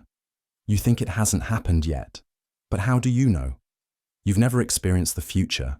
You only experience a constant unfolding of now. For all you know, the future is already written, already fixed, already happening in a way your limited perception simply can't grasp. Because in reality, time is not a flowing river, it is a frozen block. Every moment, every second, every thought, every breath exists all at once. You are not moving through time, you are stuck in a single frame, endlessly reliving the illusion of movement. Picture a film reel. Each frame is separate, still, unmoving. But when played in sequence, it creates the appearance of motion. That's your life. Every moment of your existence, past and future, already exists, just like the frames of a movie. But your mind, incapable of grasping the full picture, tricks you into believing you are moving through it. And here's where it gets worse. If all of time is already there, if past, present, and future coexist, then nothing you do can change anything. You are not choosing to act, to think, to decide. You are merely observing yourself doing what you were always going to do. Every thought you've ever had was predetermined. Every action was inevitable. And if you think you can break free, if you think you can change something, ask yourself this: how would you know? If you were trapped in a loop, repeating the same moments forever, how would you realize it? The moment you're experiencing right now may have already played out an infinite number of times before. You could be stuck here reading these words over and over and over with no way to remember. What if you've already lived your entire life? What if you've died, been reborn, and repeated this exact sequence of events countless times? The same joys, the same mistakes, the same regrets, over and over. A story written in stone, convincing itself it is still being told. And maybe, just maybe. That's why you feel déjà vu, because you have been here before. The terrifying truth is that time doesn't pass. You do. And if time is an illusion, what does that make you? Time is eating itself.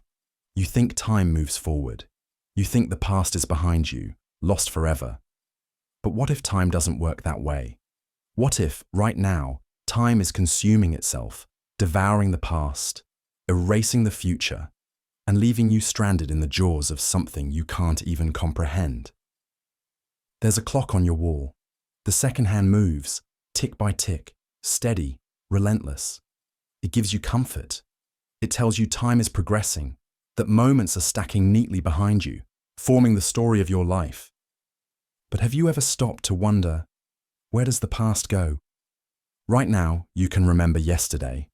You can remember last year. But can you touch those moments?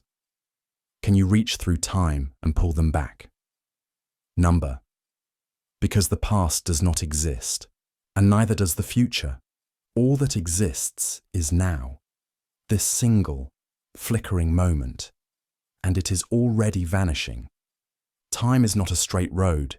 It is not a sequence of moments unfolding endlessly ahead of you. Time is something far more horrifying. It is something that devours. Every second you have ever lived is gone, not behind you like footprints in the sand, but obliterated, consumed by the very thing that created it. Time does not pass. It feeds, and you are trapped inside its stomach. Think about it. You assume the past is something that happened, that it's just sitting there in some unreachable vault. But what if the past isn't merely gone? What if it has been eaten? What if time only survives by cannibalizing itself, destroying the very moments it creates?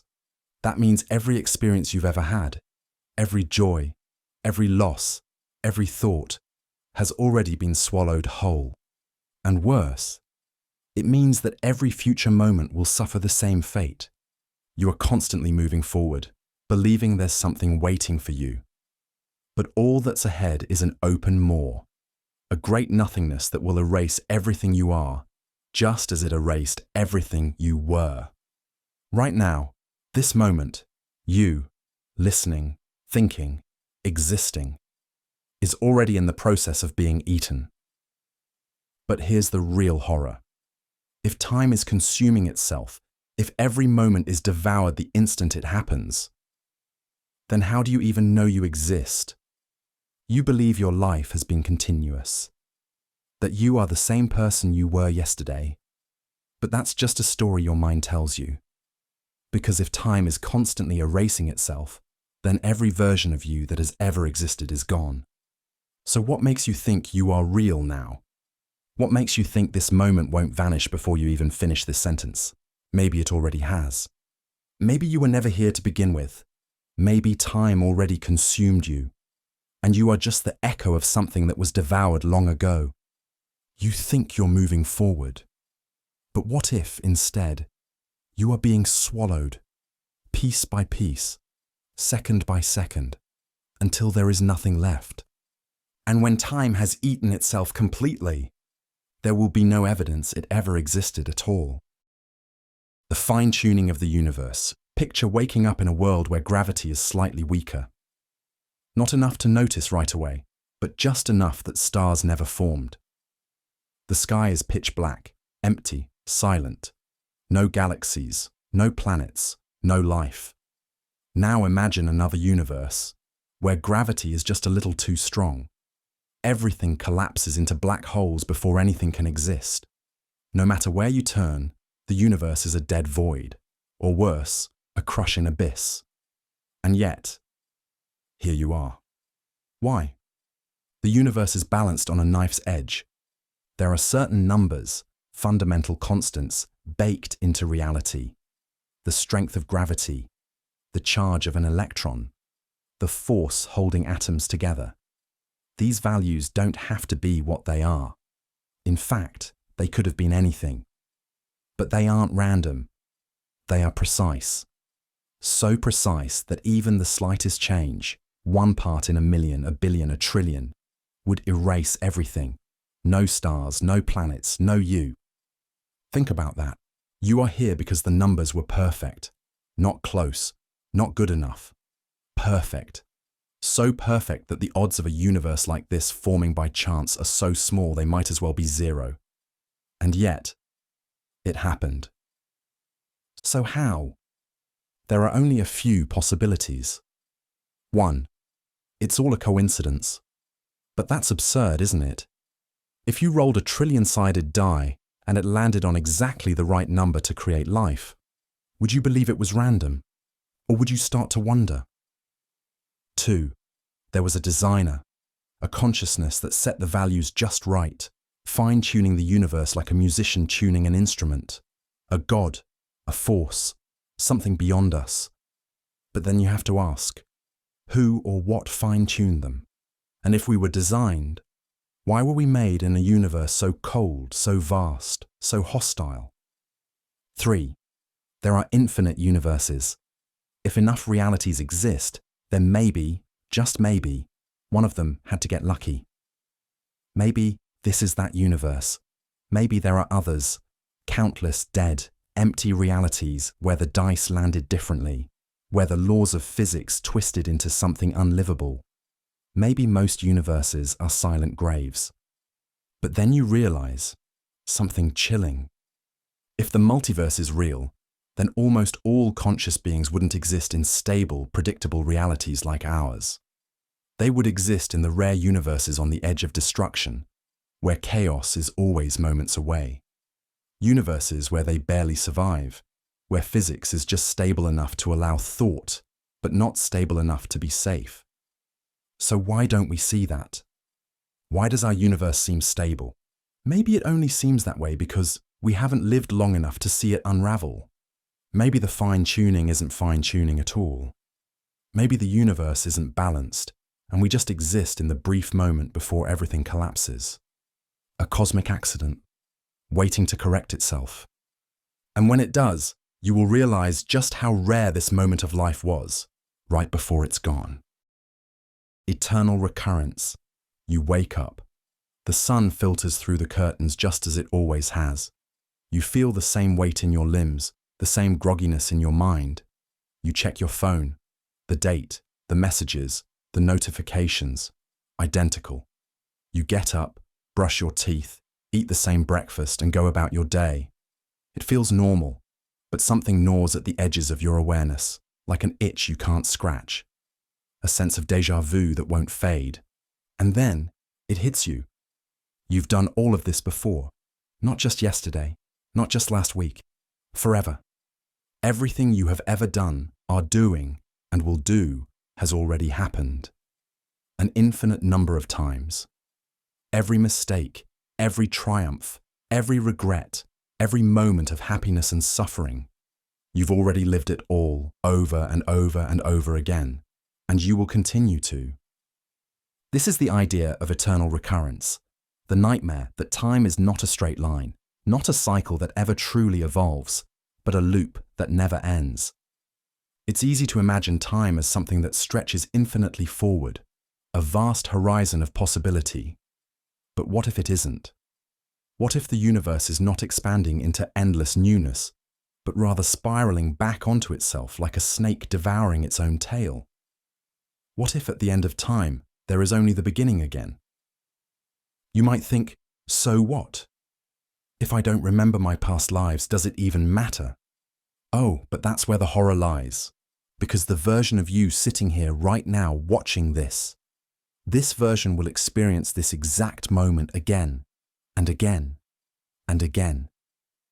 Every time you cry yourself to sleep, every time you laugh until your stomach hurts, every time you watch someone you love slip away, you will relive it all, down to the last detail. The same thoughts, the same actions, the same pain. You are not progressing towards something new. You are simply cycling through the same existence on an infinite track. And no matter what you do, no matter what choices you make, it will happen again. The universe doesn't care if you hate your life. It doesn't care if you wish things were different. because they never will be. Nietzsche once proposed this idea not as horror, but as a challenge. If you had to live your life endlessly on repeat, would you change the way you live? Would you make different choices? Or would you descend into despair, knowing that every failure, every humiliation, every loss will happen again, no matter how hard you try to change it? But that's the real trick, isn't it? There is no changing it. No choice that wasn't already made. No path you haven't already walked 1,000,000,000 times before. And here's the worst part. If this is true, you are trapped. You've been here before, and you will be here again. Maybe that flicker of recognition you feel right now, that tiny whisper of, I swear I felt this exact moment before, isn't just déjà vu. Maybe it's your mind screaming from the depths of eternity, warning you that you are caught in an endless wheel of time, and you will never escape. Solipsism. There is only one consciousness in existence, yours. Everything else, every person you've ever met, every place you've ever been, every single moment you've experienced, might not be real. It might all be an illusion, a fabrication created just for you. Think about it. You have never experienced anyone else's thoughts. You have never felt what it's like to be someone else, never truly known if their minds are like yours. All you have is their words, their actions, their expressions, but those could just be reflections, scripts in a play where you are the only true actor. Right now, you are listening to this, but how do you know that I exist? My voice is just a sound in your head. These words are just appearing before you, forming thoughts in your mind. But what if that's all they are? Thoughts. Projections of a consciousness that is utterly terrifyingly alone. This is solipsism. The idea that nothing outside of your own mind can be proven to exist. At first, it might seem like an abstract concept, an amusing philosophical game. But the deeper you go, the more disturbing it becomes.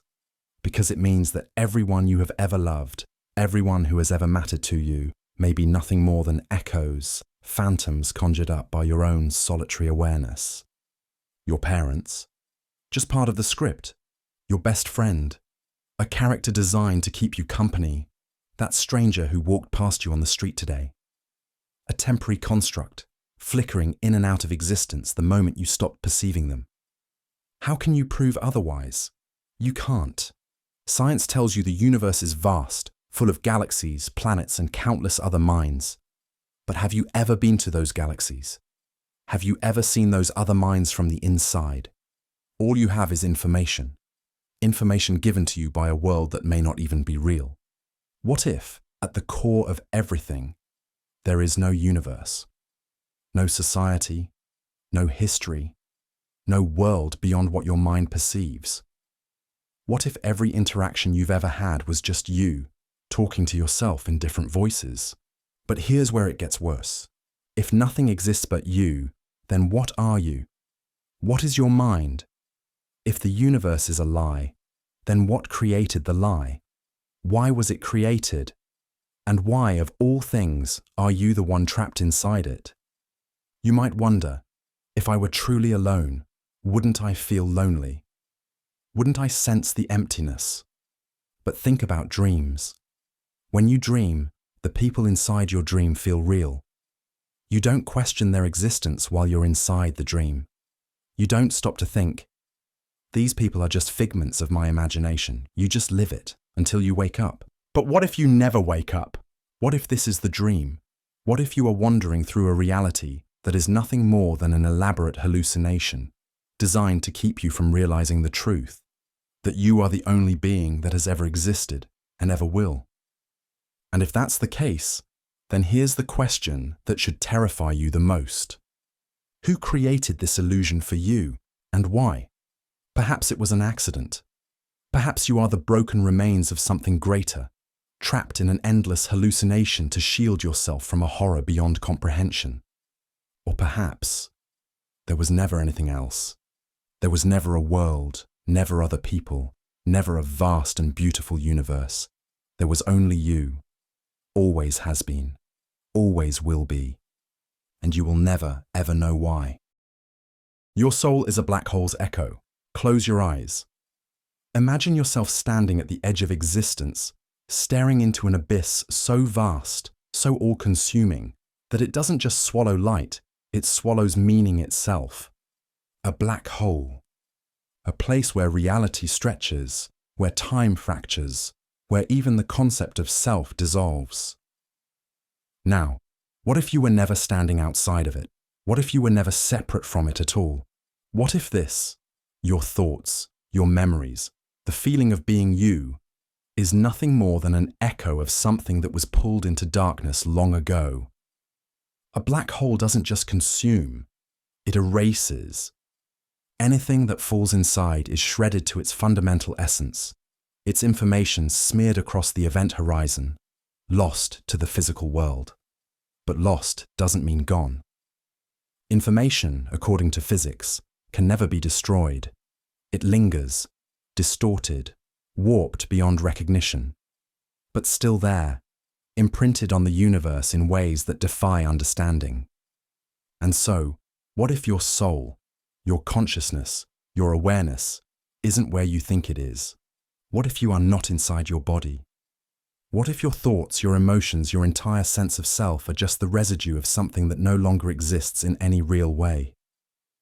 A voice calling out from the void, a whisper from beyond the event horizon. Not alive, not dead, just echoing. Right now, you believe you exist. You feel solid, tangible. You have memories, thoughts, dreams. But what if that's only because the echo hasn't faded yet? Think of a scream in an empty canyon. The sound bounces, growing fainter with each passing second. The person who screamed is already gone, but their voice still lingers, hanging in the air as if it has a life of its own. That could be you. Not a soul in a body, but the lingering afterimage of something that was pulled into oblivion. A fragment of awareness trapped between dimensions, repeating its own experience, unaware that the real you was erased the moment you crossed that invisible line. Maybe that's why life feels so fleeting, why memories slip away like sand through fingers, why time never moves quite how you expect, because you are already gone. And all that remains is the ghost of a consciousness that refuses to accept its own absence. One day echoes fade. No sound lasts forever.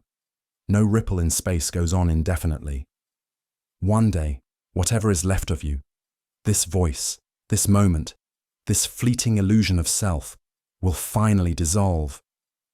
And when it does, there will be nothing left, not even the memory that you were ever here at all. The absurd. You wake up. The alarm screams at you. You roll out of bed, brush your teeth, put on the same clothes, eat the same food, go to the same job. 1,000 identical days stacked on top of each other, pretending to be different. And you tell yourself it all means something. But does it? Does anything? That's the question clawing at the back of your mind. The quiet, nagging thought you drown out with music, with scrolling, with empty conversations. But deep down, the universe isn't listening. It never was. We spend our lives chasing purpose.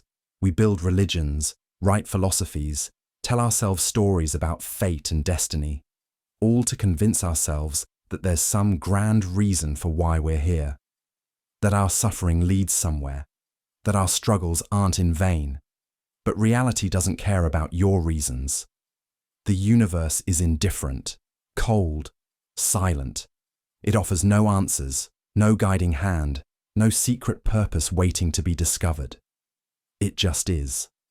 And that's the absurd. The human mind craves meaning.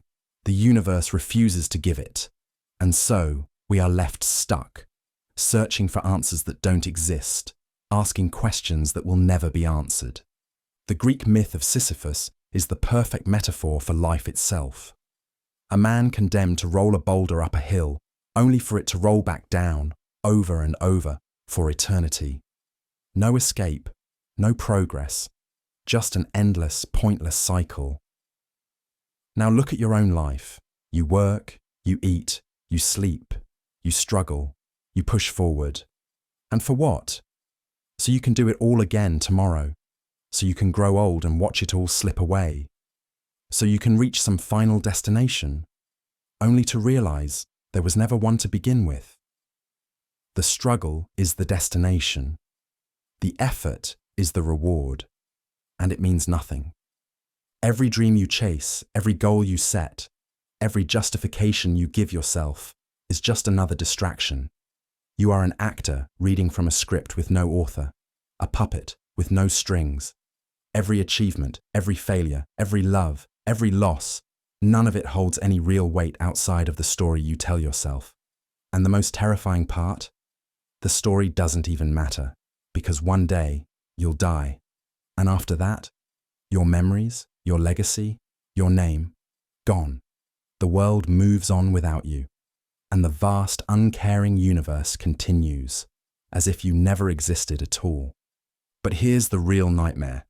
Even if you could find meaning, even if you could convince yourself that it all matters, it wouldn't change anything. You'd still be trapped in a world that doesn't care, trapped in a body you didn't choose, trapped in a life that was handed to you, forced upon you without permission. You are here, but you never asked to be. You are alive, but you never chose to exist.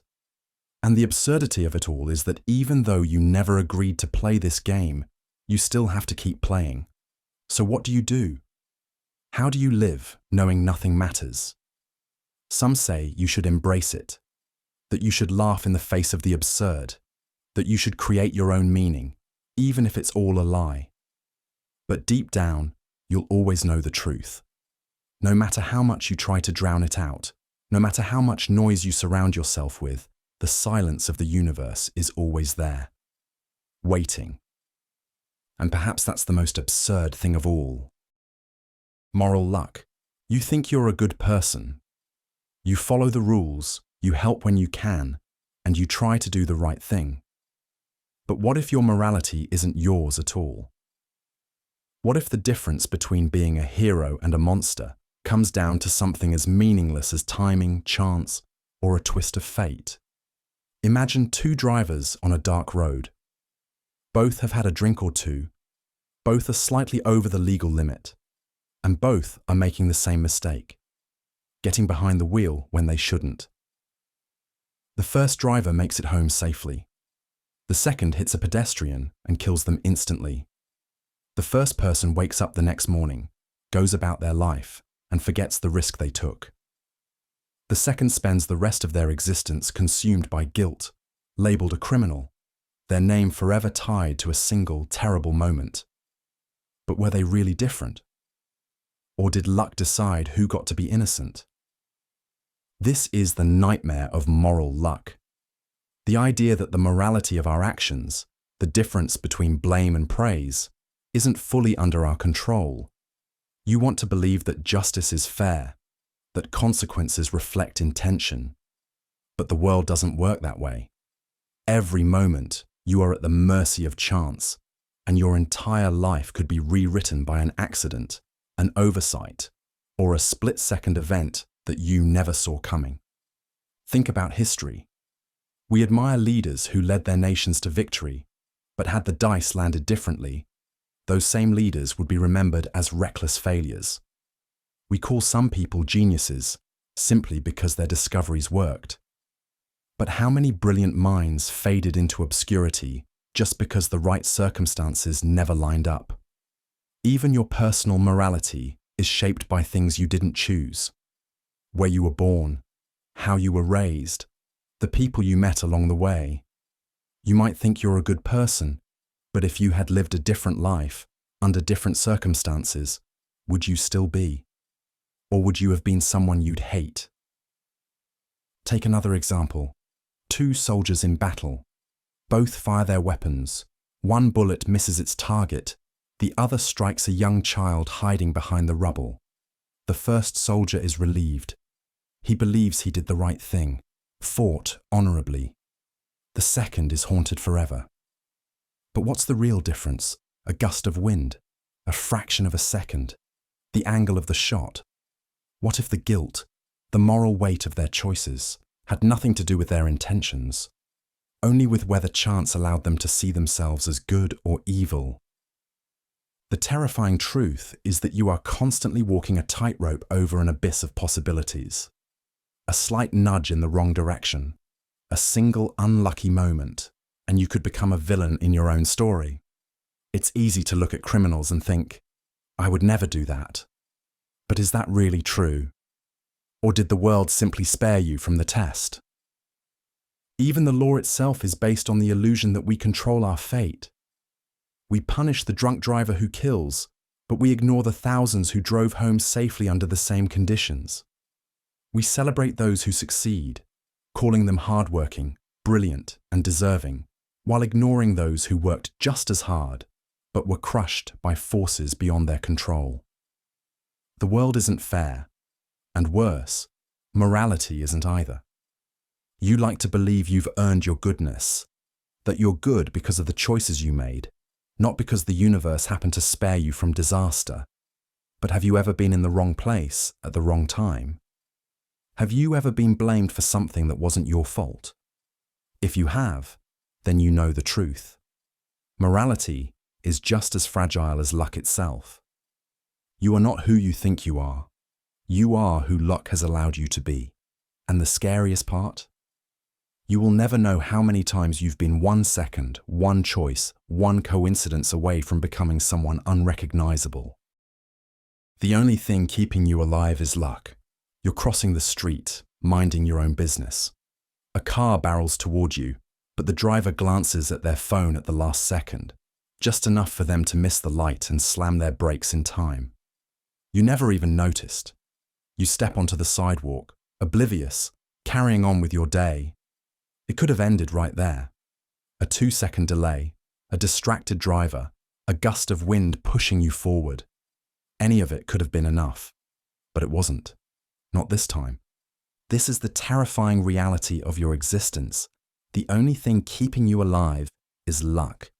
You like to believe you're in control. You plan, you prepare, you think ahead. But none of that matters when a random blood clot forms in your brain, when a tiny mutation in your cells begins to spiral into something unstoppable, when a plane crashes through your bedroom ceiling in the middle of the night. Every second of your life is a gamble, and you don't even realize you're playing. Survival feels like something you've earned, through intelligence, caution, effort. But think about all the people who were smarter, safer, healthier than you. And still, they were in the wrong place at the wrong time. A child who never took a single risk, a scientist who made all the right choices, an athlete in peak condition. It didn't matter. It never does. You tell yourself that if you just avoid danger, you'll be fine. But luck doesn't care. You could be walking through your home, the safest place you know, when an aneurysm bursts in your skull, erasing your thoughts mid-sentence. You could take the same route you always do, only to find yourself next to someone who coughs at the wrong time, infecting you with something that shouldn't be deadly, but somehow for you is. And then there are the unseen moments, the dangers you were never aware of, the accidents that almost happened but didn't. Maybe someone once held a knife too tightly near you, and if their hand had twitched just a little more, you wouldn't be here. Maybe you once stood near a building, and if a brick had loosened a second earlier, you never would have had another thought. You will never know how many times luck saved you. But luck runs out. Every second you remain alive, you are rolling the dice, over and over again. Every heartbeat is another spin of the wheel. There are people who woke up this morning with no idea that today was their last. Someone out there is breathing their final breath as you listen to this. Not because they did anything wrong, not because they deserved it, just because the numbers weren't in their favor this time. So what makes you think you're any different? You have lived this long not because of your choices, not because of some grand plan, but because the chaotic, indifferent universe has simply not picked you yet. That's all. Not yet. And that's the most unsettling part, because you can't prepare for luck. You can't predict when your last ordinary moment will turn into the end. You could try to be cautious, never take risks. But that won't stop the infinite number of random, uncontrollable factors that have the power to snatch you away in an instant. Your entire existence is a cosmic accident that keeps being extended by sheer chance. And if that doesn't scare you, it should, because one day your luck will break, the dice will land the wrong way, the final silent moment you never saw coming will arrive. And when it does, you'll realize something horrifying. There was never a reason why it wasn't you. Curse of knowledge. You're 5 years old again. Someone shows you a magic trick, maybe a coin vanishing into thin air. Your mind is shattered. You spend hours thinking about it, replaying it in your head, trying to make sense of a world where something can just disappear. But then, years later, you learn the trick. It's simple, obvious, boring. You can never unsee the truth, never go back to the wonder. That feeling, the suffocating loss of innocence, is the curse of knowledge. There was a time when the world was a mystery, when you looked up at the night sky and saw something vast, unknowable. Now, you know it's just burning hydrogen, vast but predictable, following the cold, mathematical laws of physics. You used to hear music and feel something indescribable. Now you understand chord progressions, key changes, structure. Now you analyze rather than experience.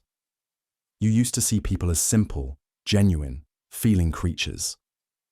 Now you recognize the patterns in their words, their unconscious manipulations, the social games beneath every interaction. The more you know, the harder it is to imagine what it's like not to know. And the more you understand, the more you realize how much others don't.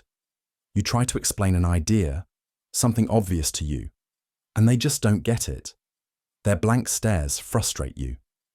How do they not understand? But once knowledge enters your mind, it changes the way you think. You forget what it was like before. And no matter how hard you try, you can't make someone else see the world exactly as you do. And here's the worst part. Knowledge isolates you. The more you learn, the further you drift from those who haven't. You see the strings behind the illusion, and suddenly, magic isn't magic anymore. You start to see how shallow conversations really are, how small talk is just a script, how beliefs are inherited, not questioned. You see how people cling to comforting lies because the truth would destroy them. You realize that most people aren't really thinking. They're just repeating, justifying, reacting. And you, with all your knowledge, are now trapped. Because you can never go back. Imagine if you knew everything, every dark secret, every horrifying truth about the universe, every hidden thought in the minds of those around you. You might think you want knowledge.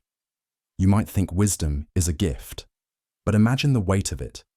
Imagine realizing that every beautiful thing is an accident, every love story a series of coincidences, every victory built on invisible privilege.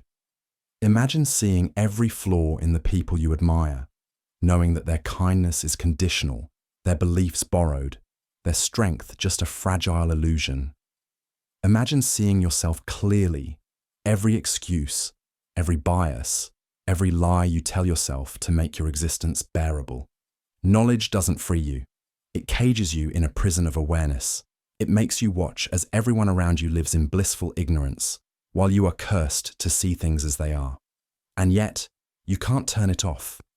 You can't force yourself to unlearn, to unknow, to return to innocence. The more you try to reconnect with the simple joys of life, the more artificial they feel. You can laugh at a joke, but you already see the structure, the setup, the mechanics of humor. You can enjoy a song, but you already recognize the patterns, the repetition, the manipulation of emotion. You can love someone, but you can't ignore the psychological forces at play, the evolutionary instincts beneath your feelings, the impermanence of it all. There is no escape. The only way to not suffer from the curse of knowledge is to never learn at all. But that choice was never yours to make. Once the veil is lifted, you can't put it back down. And the worst part, no one will ever truly understand what you see, because if they did, they'd be cursed too. The Repugnant Conclusion. Imagine a world where every human being is perfectly happy, fulfilled, loved, and completely at peace. A paradise.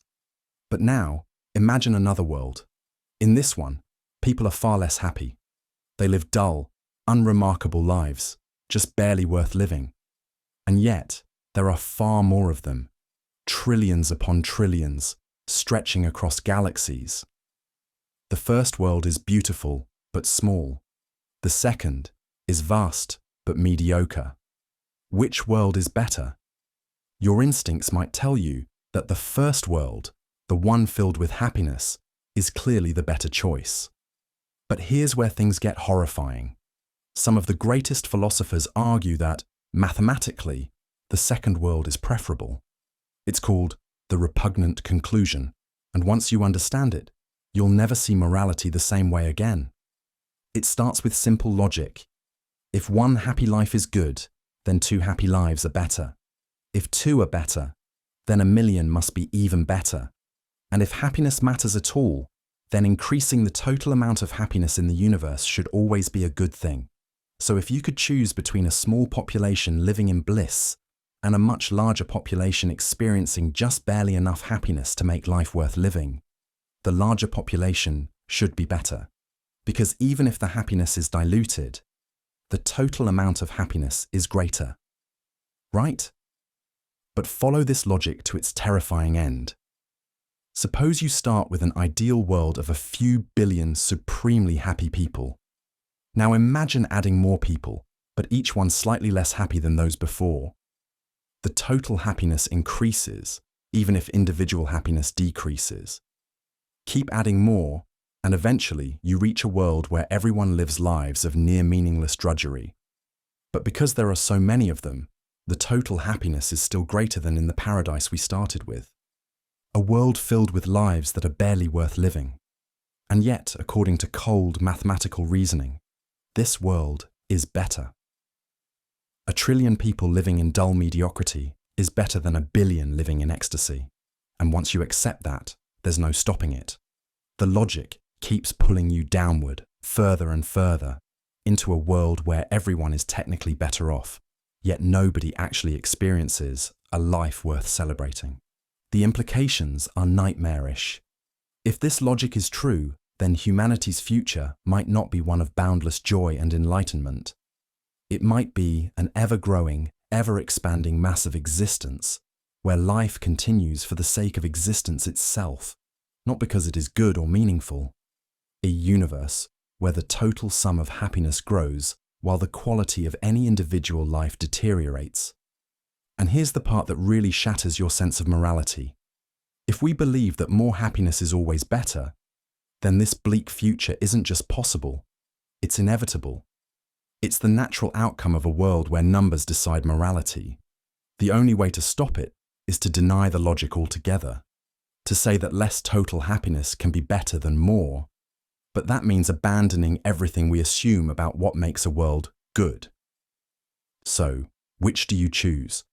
A small, beautiful world filled with happiness, or an endless sprawl of mediocrity justified by sheer numbers? If you choose the first, you're rejecting the logic of utilitarian morality. If you choose the second, you're embracing the nightmare of the repugnant conclusion. Either way, your sense of right and wrong will never be the same again. You could wake up in a different reality at any moment. You open your eyes. The room around you is unfamiliar. The bed you're lying in isn't yours.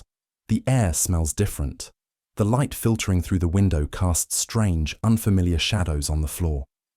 You sit up, heart pounding, struggling to grasp the situation. Everything feels wrong, like waking from a dream, except, what if this is the dream? You try to remember. You try to reconstruct your past, your identity. But something's missing. Pieces don't fit together.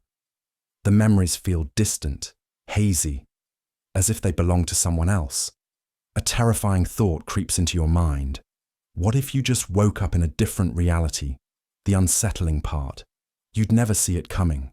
One moment, you're here. The next, you could be somewhere else. Everything could shift in an instant, and you wouldn't even realize it had happened. Because how could you? If you wake up in a different version of reality, one that feels just as real as this, then for all intents and purposes, it is real. Your past, your history, your very identity might not be what you think, and you'd never even know it. This isn't just a thought experiment. There's a name for this idea: quantum immortality. Some interpretations of quantum mechanics suggest that reality is constantly branching, splitting into infinite versions of itself. And if consciousness follows the paths where it survives, then you're always shifting between different realities. Right now, in another version of this world, you might have died yesterday. But your consciousness didn't experience that. Instead, it followed a timeline where you're still alive, one where everything is almost the same, but slightly off. Ever had that eerie feeling that something in the world has changed, even though you can't explain how? A familiar place that feels just a little different. A memory that doesn't quite align with what everyone else remembers. Maybe you did wake up in a different reality. Maybe you've done it 1,000 times before, and the only reason you haven't noticed is because each new reality is just close enough to the last one for you to accept it. But here's where it gets worse. If reality can shift at any moment, then how do you know it hasn't already happened? How do you know that the past you remember is the same past you had yesterday? Your memories might just be placeholders manufactured by whatever reality you wake up in, carefully crafted to keep you from realizing the switch. And if it hasn't happened yet, it will. One day, you'll wake up and something will be different. Maybe it'll be small. A missing scar. A childhood memory nobody else shares. A familiar road that suddenly leads somewhere else. Or maybe it'll be something bigger. A world where the laws of physics have changed. A place where the people you love never existed. A place where you never existed. And the worst part? There's no way to prepare for it. No way to stop it. The next time you close your eyes, you might open them somewhere else, and you won't even know you ever left. Butterfly dream. You wake up. The room is dim, the morning light seeping through the blinds. You remember dreaming, but the details slip through your fingers like sand. Something about flying, something about feeling weightless and free. You shake off the grogginess, stretch, and go about your day. But as you brush your teeth, a strange thought creeps in. What if you never actually woke up? It's an idea as old as philosophy itself. Over 2,000 years ago, the Chinese philosopher Zhuangzi had a dream. He dreamt he was a butterfly, fluttering through the world without a care, drifting from flower to flower, feeling the sun on his wings. And then he woke up. Or did he? Because in that moment, a terrifying realization struck him. What if I am not a man who dreamt I was a butterfly? What if I am a butterfly now dreaming I am a man? This is the butterfly dream paradox, and it's more than just an ancient riddle. It's a crack in the foundation of everything you believe to be real. Because right now, at this moment, you assume you are awake. You assume that yesterday happened, that your memories are reliable, that the world around you is stable. But what if it's all part of the dream? You've experienced dreams that felt completely real before. In them, you were certain you were awake. You had thoughts, emotions, even memories. But then you woke up, and they all dissolved into nothing. Now consider this. What if that moment of waking never comes? How would you ever know? Reality feels real only because you have nothing to compare it to. But if you were in a dream right now, a dream that has lasted your entire life, you would have no frame of reference to question it. And if that's the case, then who are you, really? If all you are is a collection of thoughts, sensations, and memories, and those can exist just as easily in a dream, then how can you be certain there is any difference between dreaming and waking at all? You might think, well, dreams fade. This doesn't. But how do you know that? Maybe each night, when you sleep, you aren't resting at all. Maybe that's when you actually wake up. back in some other existence you can't even comprehend. Maybe the reality you experience in sleep is the real one, and this is the fleeting illusion. Maybe you're not a person who has dreams. Maybe you are the dream. And if that's the case, who is dreaming you? Or worse, what happens when they wake up? But there's something even more terrifying hiding beneath this paradox. If you are simply a dream, then your thoughts, your fears, your identity, they're not yours. You are not thinking. You are being thought. Something else, some unknowable force, is imagining you into existence, and the moment it forgets, you will cease to be. Maybe that's already happened to countless versions of you. Maybe you wake up every day as a slightly different person, with a slightly different past, because you are nothing more than an idea, constantly rewritten by something beyond your understanding. Your life is not a solid, continuous thing. It is fluid, shifting, unknowable. Maybe every time you blink, the universe resets. Maybe every time you take a breath, everything behind you vanishes into oblivion. Maybe you have never been the same person for more than a second at a time. Maybe that's what waking up really means. And if so, then tell me this. Have you ever truly been awake? Antaman, imagine waking up one morning with a strange, unsettling feeling, like something is missing, something fundamental about yourself. You get up, look in the mirror, and see your face staring back. Same eyes, same nose, same features you've known your whole life.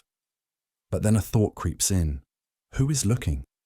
You call yourself by your name, but is that really you? You think about your past, your memories, your experiences. Aren't these just things that have happened, not who you are? You reach for something solid, something to ground yourself in, but everything, even your own sense of self, seems to slip like sand between your fingers. This is the terrifying realization at the heart of Antaman, the Buddhist concept that there is no fixed, permanent self, no unchanging soul, no core identity, no true you that remains the same from one moment to the next. You might feel like an individual, a being that has persisted through time, but that feeling is an illusion. Right now, as you listen to these words, the person you think you are is shifting, evolving, dissolving. You define yourself with memories, but memories fade. You define yourself with thoughts, but thoughts are fleeting, appearing and disappearing without control.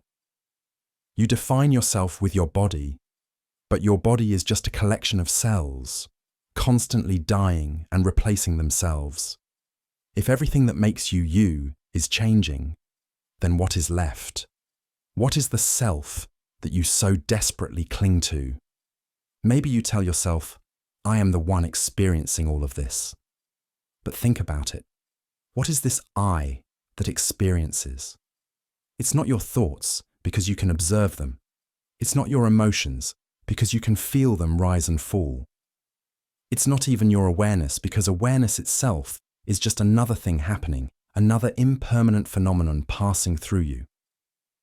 If there is no unchanging self, then what are you?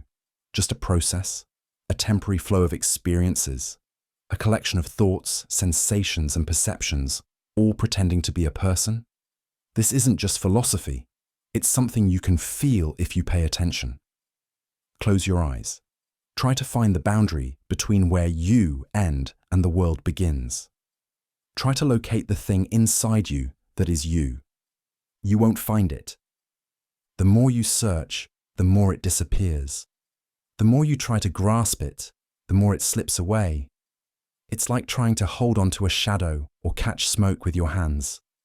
There is no core self, no true essence. Only the illusion of continuity, the comforting lie your mind tells itself to keep you from breaking apart completely. And here's where the real horror sets in. If there is no self, then what is living this life? Who is watching? Who is listening? Who is suffering? The unsettling answer is no one. You might recoil at this. You might desperately try to assert your existence. But who is doing the recoiling?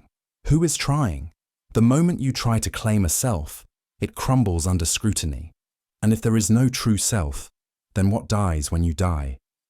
What was ever alive in the first place? If you are just a flickering illusion, then your entire life is nothing more than a passing dream, an echo of something that never really existed. The self you so desperately cling to has already been dying every second. Every moment, the you of the past is gone, replaced by something new. There is no final death, because there was never anyone there to begin with.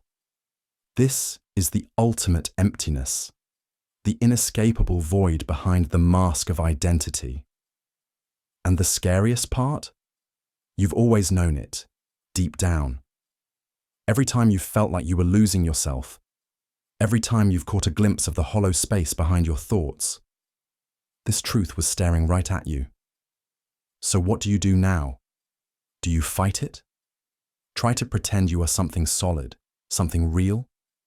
Or do you let go and dissolve completely into the nothingness you've always been? That choice, if you can even call it a choice, is all you have left. You are slowly being replaced. You wake up feeling like yourself. You look in the mirror, see the same familiar face, the same eyes staring back. You remember what you did yesterday, last week, last year. You feel continuous, like the same person who has always existed. But you aren't. Not really. Because the you that existed yesterday is already gone. Right now, in this very moment, you are in the process of being replaced. Your body, it's not the same body you were born with. Nearly every cell inside you has died and been swapped out over time. The skin you touch, the hair you brush, the nails you cut, none of it is the same matter you had just a few years ago. The atoms in your body are constantly shifting, flowing in and out, as if your body is nothing more than a temporary pattern pretending to be solid. You aren't a thing, you're a process, a wave crashing over itself, endlessly renewing, never still. But it's not just your body. Your mind is being replaced too. The thoughts you had yesterday are gone, forgotten, or rewritten. Your personality isn't as stable as you think. What you fear, what you love, what you believe, all of it shifts in ways so subtle you barely notice. You're not who you were as a child. You're not who you were 10 years ago.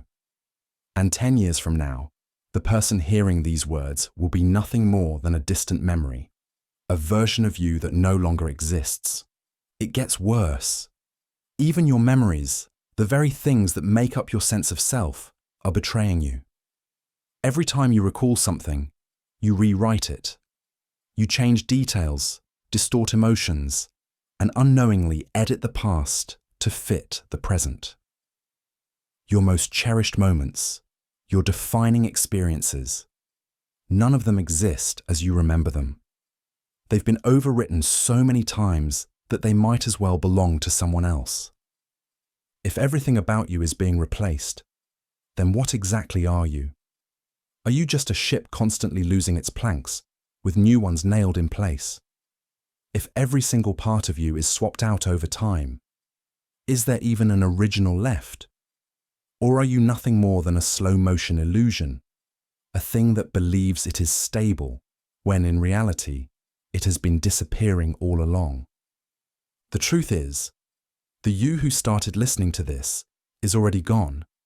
That version of you is dead, replaced by the you of this moment, who will be gone in an instant, replaced again.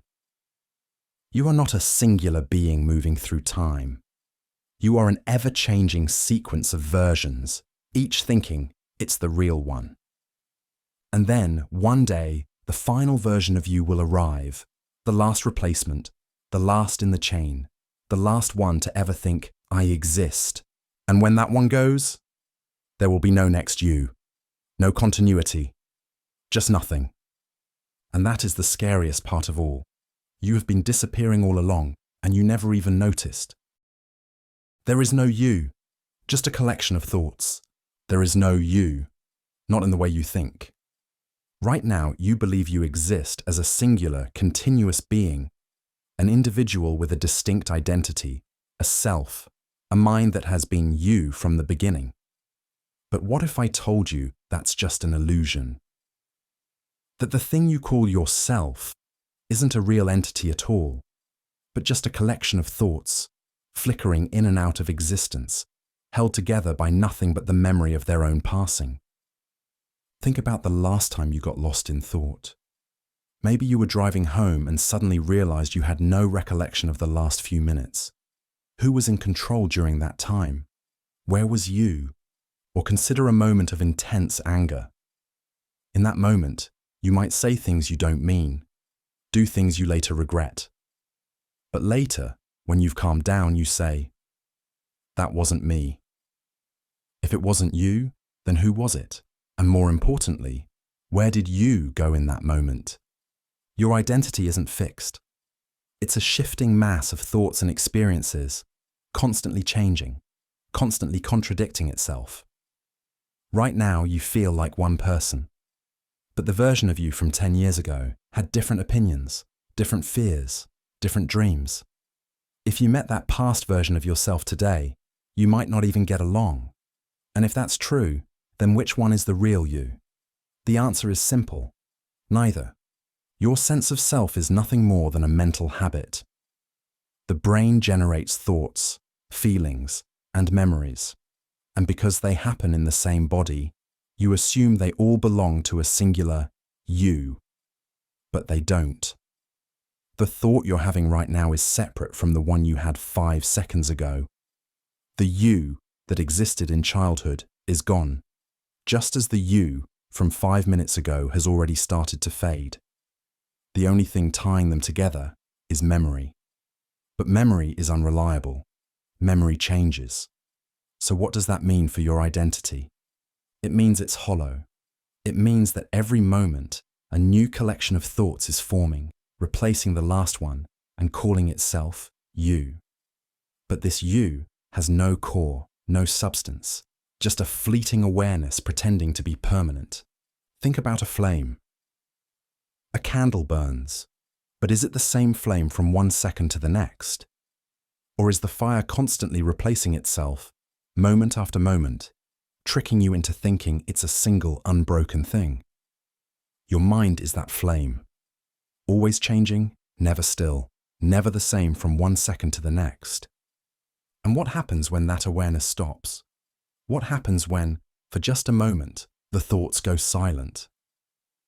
When there are no words in your head, no emotions surging through you, no voice narrating your existence. In that empty space, where is you? There's nothing.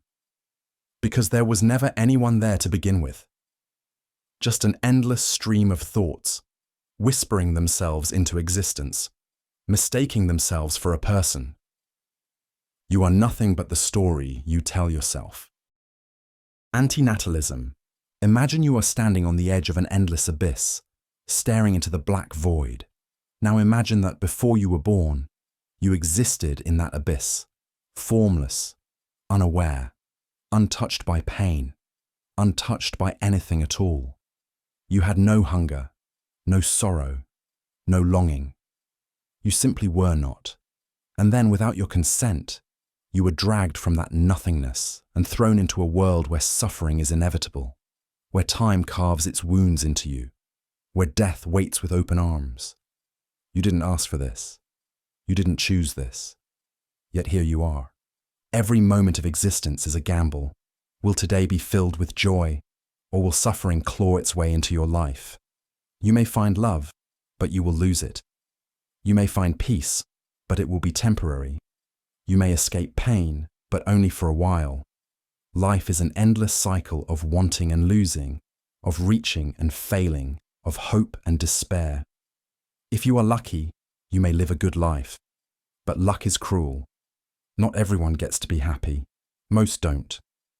Anti-Natalism asks the question: if suffering is inevitable, is it ethical to bring new life into the world? A child does not consent to being born. They do not choose to feel pain, to experience loss, to watch their loved ones die, to struggle against forces beyond their control. And yet, They will. They must. By bringing a child into existence, you are playing a game of chance with their future. Maybe they will thrive. Maybe they will suffer unbearably. Either way, the dice are rolled, and they must live with the outcome. But should they have to? Many argue that life is worth living despite its suffering, that joy, love, and beauty justify the pain. But is that really true? Imagine a machine that generates a new person. You press a button, and a life is created. That life will experience happiness, yes, but it will also feel sorrow, fear, and suffering. They will age. They will decay. They will die. Would you press the button, knowing that you are creating a being that must suffer, knowing they had no say in the matter? If not, why would you bring a child into this world? For most of history, birth has been treated as a gift. But what if it's a burden? What if it's an imposition, an irreversible decision forced upon someone who never had the chance to refuse? Some lives are filled with immense suffering, disease, war, starvation, loneliness, despair. Some people suffer so much that they beg for death. And yet every person was once an innocent being who never asked for any of it.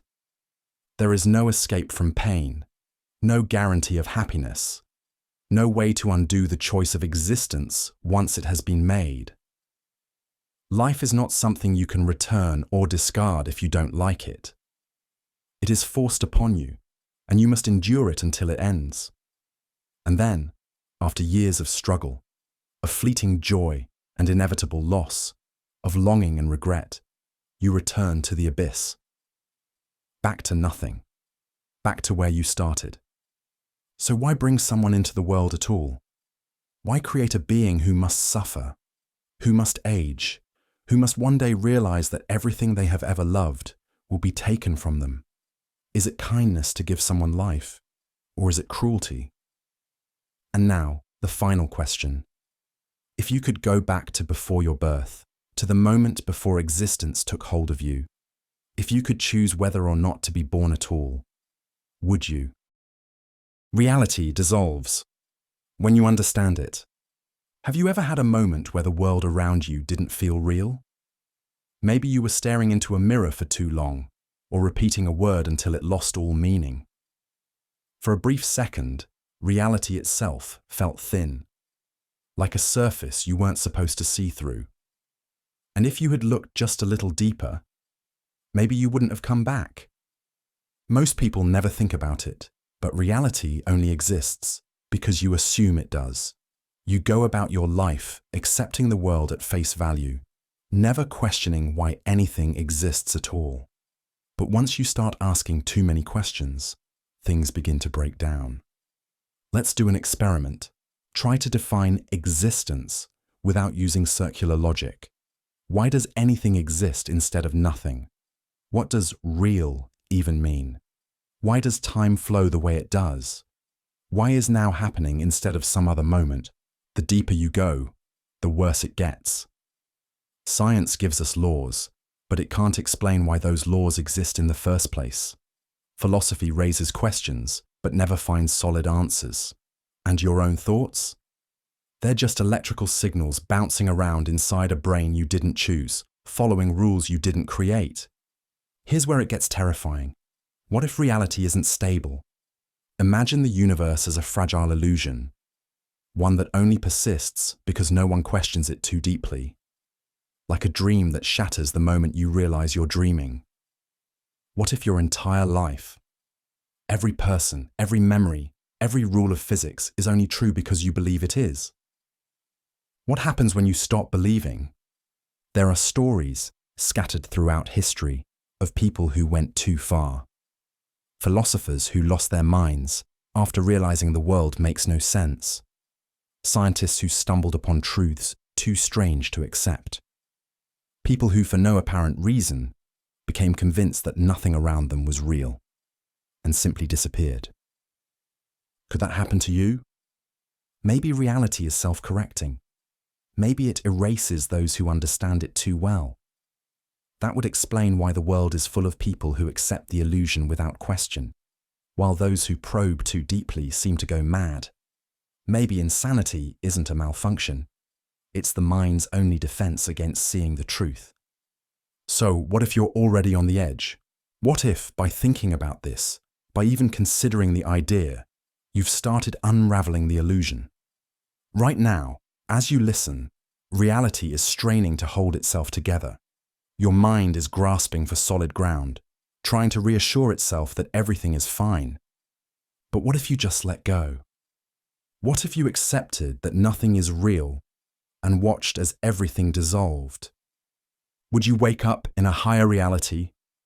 Or would you simply cease to be, erased like an error in a broken program? And if that happens, who will even remember you were here? The extreme uncertainty of life. You wake up in the morning, stretch, and check your phone. The messages, the missed calls, the news, it all feels routine, expected. But somewhere, in some timeline, today was the day you didn't wake up. Somewhere, a phone is ringing endlessly, unanswered. Somewhere, someone is staring at their screen, seeing your name and wondering why you haven't replied. Every day you live is a day you were lucky enough to survive. And yet, you walk around as if your future is certain, as if you are guaranteed a tomorrow. But life is not a sturdy bridge. It's a tightrope over an abyss, and you are walking it blindfolded. You don't know if the next step will land you safely on solid ground or send you tumbling into oblivion. You assume you'll have dinner tonight, that you'll go to work tomorrow, that you'll grow old. But what if you don't? What if, right now, in some place you can't see, a chain of events is already in motion that will shatter your existence? A disease you don't know you have, a truck you don't see coming, a decision made by someone else that seals your fate without your consent. The fabric of your reality is held together by thin, unraveling threads, and at any moment, they could snap. The problem isn't just that you don't know what will happen. The problem is that you can't know. There are too many moving parts, too many variables, too many unseen forces pushing and pulling at your life from the shadows. You believe in cause and effect, in reason, in planning, but none of it guarantees anything. Every moment is a gamble disguised as certainty. Every breath is borrowed time. Think about the choices you make. You take a different route home one night. Maybe that means nothing. Or maybe that means you live instead of die. You decide to text someone you haven't spoken to in years. Maybe that's just a small act of nostalgia. Or maybe it changes the course of your life forever. You hesitate for 2 seconds at a crosswalk. Maybe that's meaningless. Or maybe that's the difference between existing and never having another thought again. And yet, despite all this, we live our lives as if we are in control. We make plans for next year. We set goals for the next decade. We buy houses, get degrees, have children, all while knowing deep down that the universe does not care about our intentions.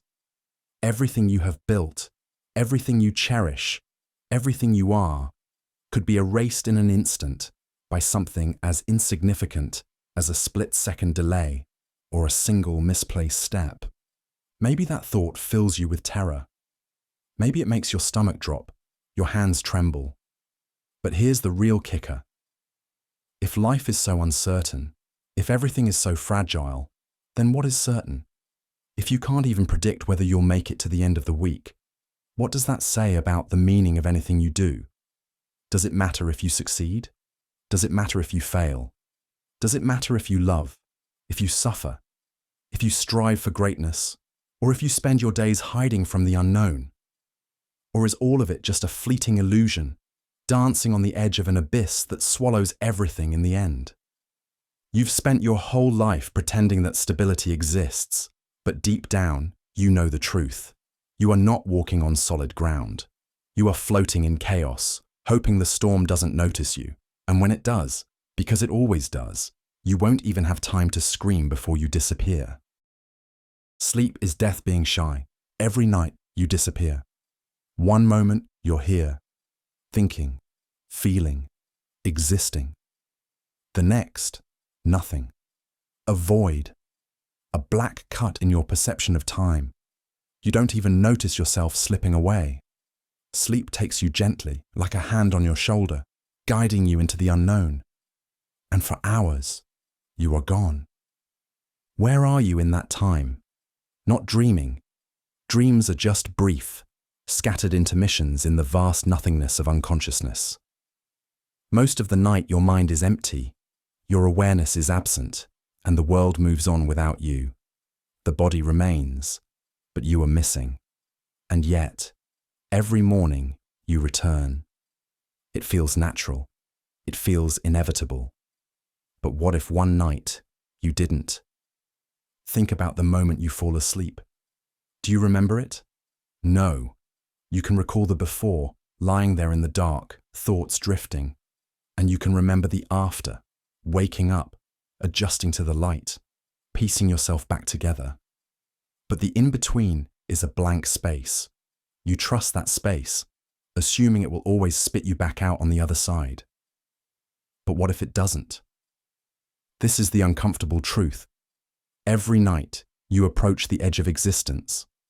Sleep is a temporary disappearance, a quiet rehearsal for something permanent. It feels safe because you wake up. But death is just a version of sleep where you don't. Imagine tonight is the night you don't come back. Your mind unwinds, your thoughts fade, and instead of returning, you dissolve into oblivion. Would you even know?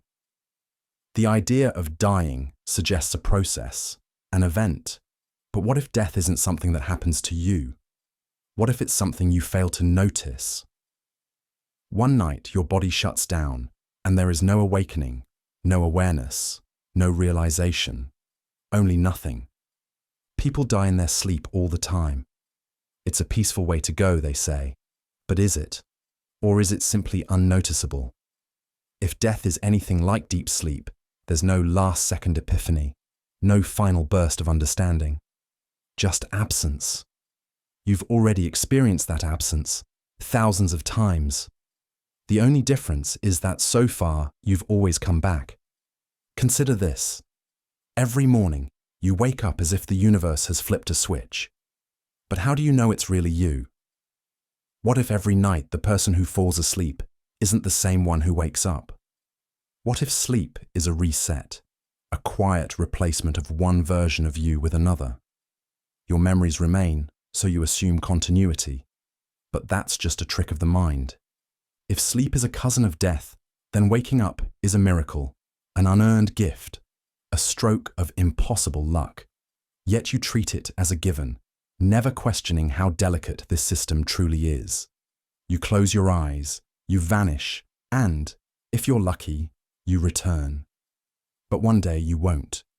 One day sleep will stop being shy. One day it will take you fully, and you will never wake up again. You'll slip away into the dark, just like always. But this time, there will be no morning, no reassembly of thoughts, no return to the self, just the end of awareness, as quiet and undetectable as the thousands of nights before it. And maybe, just maybe, that's already happened before. Maybe the you listening to this now is just the latest in a long line of copies, waking up each morning and assuming nothing has changed. Maybe death already came for you once, twice, 100 times before, and each time, something else took your place. How could you possibly know? You can only trust that you're still here. But what if that trust is misplaced? What if you've already been lost to the dark, and you're just a whisper of the person who fell asleep the night before? The outsider. You've always felt different. Not in the way everyone says they do, not in that shallow, self-indulgent way people claim uniqueness. No, you know you don't belong. There's an invisible boundary between you and the rest of the world. Conversations feel like foreign scripts, social interactions like a play where everyone else got the script except you. You mimic, you perform, but deep down, you feel like a visitor in a world not meant for you. Maybe you've always felt this way. Maybe you only started noticing it recently. But now the realization is inescapable. You are outside of everything. And here's the worst part. You can't tell if it's them or you. Are you the only one awake in a world of sleepwalkers? Or are you the defective one, incapable of slipping into the comforting delusion that everyone else seems to embrace so effortlessly? The more you think about it, the more horrifying the question becomes. If the world is insane, then at least you have clarity. But if you are the broken one, then you are utterly alone in your madness. This is the curse of the outsider, the one who sees the cracks in reality, who stands at the edges of existence and feels like a ghost. You watch people build their lives on assumptions, on unspoken rules, on traditions and rituals they never question. They chase careers, relationships, and dreams as if these things hold real meaning. And you see through it. You see the absurdity, the artificiality. But what does that leave you with? If their world is a lie, then what are you living for? Maybe you tried to join them once. Maybe you thought you could force yourself into their rhythm, move to their music, laugh at their jokes, care about the things they care about. But no matter how well you played the part, you always felt like an actor in someone else's film. And when the performance exhausted you, when you stepped away from the stage, you were left with nothing but silence. Some outsiders embrace it. They become hermits, philosophers, cynics. They lean into the alienation, sharpening their minds like weapons against the illusion. Others break under the weight of it. They either force themselves back into the dream or find other ways to escape. And then there are those who exist in limbo, neither fully asleep nor fully awake, forever caught in the space between. And what about you? You who feel the cold distance between yourself and the rest of humanity. You who watch them live their lives as if everything makes sense. You who wonder if you are the only one who sees the void beneath it all. There is no easy answer for you, no comforting resolution. You can keep searching for meaning, hoping that one day you'll stumble upon something real. Or you can accept the truth that has haunted you for so long. You are alone, not because people reject you, not because you're misunderstood, but because you see, and once you see, you cannot unsee. There is no place for you inside the illusion. There never was. And the most terrifying part, no one else even notices. Quantum immortality. You wake up in a hospital bed. The last thing you remember is a car speeding through the red light, headlights flaring in your vision, the deafening impact. You were sure you had died, but here you are, alive, barely a scratch on you. The doctor tells you it's a miracle. They say you should have been dead on impact. You laugh, shake your head, and move on with your life. But in the back of your mind, a question lingers. What if I did die? Maybe in another version of reality, you bled out on the pavement while strangers screamed for help. Maybe your family cried over your lifeless body. Maybe they buried you. Maybe in another universe, you're gone, but not in this one. In this one, you survived because you had to, because no matter what happens, there will always be a version of you that lives on. This is the horrifying implication of quantum immortality. You can never truly die. Not in any way that matters. The universe branches endlessly, and in every timeline where death is a possibility, there is another where you continue. Every bullet fired at you has a timeline where it misses. Every disease has a version where you miraculously recover. Every fatal accident has an outcome where, against all odds, you walk away. And from your perspective, the only perspective you will ever have, you will always wake up, again and again, forever. At first, this might sound comforting. Who wouldn't want to escape death? But think about it for a moment. This doesn't mean you are safe. You will still suffer. You will still feel pain. You will still experience every close call, every sickness, every decay. But you will never find the release of oblivion. As you age, you will feel your body deteriorate, your mind slow, your senses dull. And yet, there will always be a version of you that clings on, a version that outlasts every crisis, a version that persists no matter how much it hurts. Consider the worst-case scenarios. You grow older and older, but something prevents you from ever fully dying. Machines keep your failing body alive. Experimental medicine patches you together again and again, until you are little more than a hollow husk, kept breathing by wires and tubes. Trapped in a state of endless suffering, your consciousness persists, incapable of escape. Or worse, what if you are the last human left? A universe that kills everyone else but always finds a way to keep you. You watch loved ones vanish, civilizations crumble, the stars themselves burn out. But something, some cruel cosmic rule, never lets you go. You drift in the void, waiting for an end that never comes. And yet, despite it all, no one will ever confirm this theory for you. You will never meet the versions of yourself that perished. You will never witness your own death. The only thing you will ever know is that, no matter how close to the brink you come, you always seem to wake up, over and over. A pattern so subtle, so insidious, that you never even realize it's happening. Until now. And now that you know, can you ever truly forget? The next time you narrowly escape disaster, the next time you wake up from unconsciousness, the next time you pull through against all odds, you will wonder, you will question. You will look at your reflection and ask yourself the only question that matters. How many times have I already died? Sound of falling tree. You are walking alone through a dense, fog-laden forest. The air is thick with silence, save for the occasional rustling of leaves. Then, somewhere in the distance, a tree begins to fall. You don't see it. You don't hear it. You weren't even aware it existed. And yet, it crashes down with a force that should shake the earth. But did it really make a sound if no one was there to hear it? This is more than just a thought experiment. It's a question that erodes the very foundation of reality itself. Because if sound, the thing you think of as an undeniable, objective truth, depends on someone being there to perceive it, then what else does? If no one is watching, does the sun still rise? If no one remembers you, did you ever really exist? The problem seems simple at first. Sound is just vibrations traveling through air. If a tree falls, the vibrations are there. But if there are no ears to receive them, no mind to process them, does sound truly exist? Or is it nothing more than an illusion, something that only comes into being when we are there to witness it? And then the question grows darker. If a moment is not observed, does it happen at all?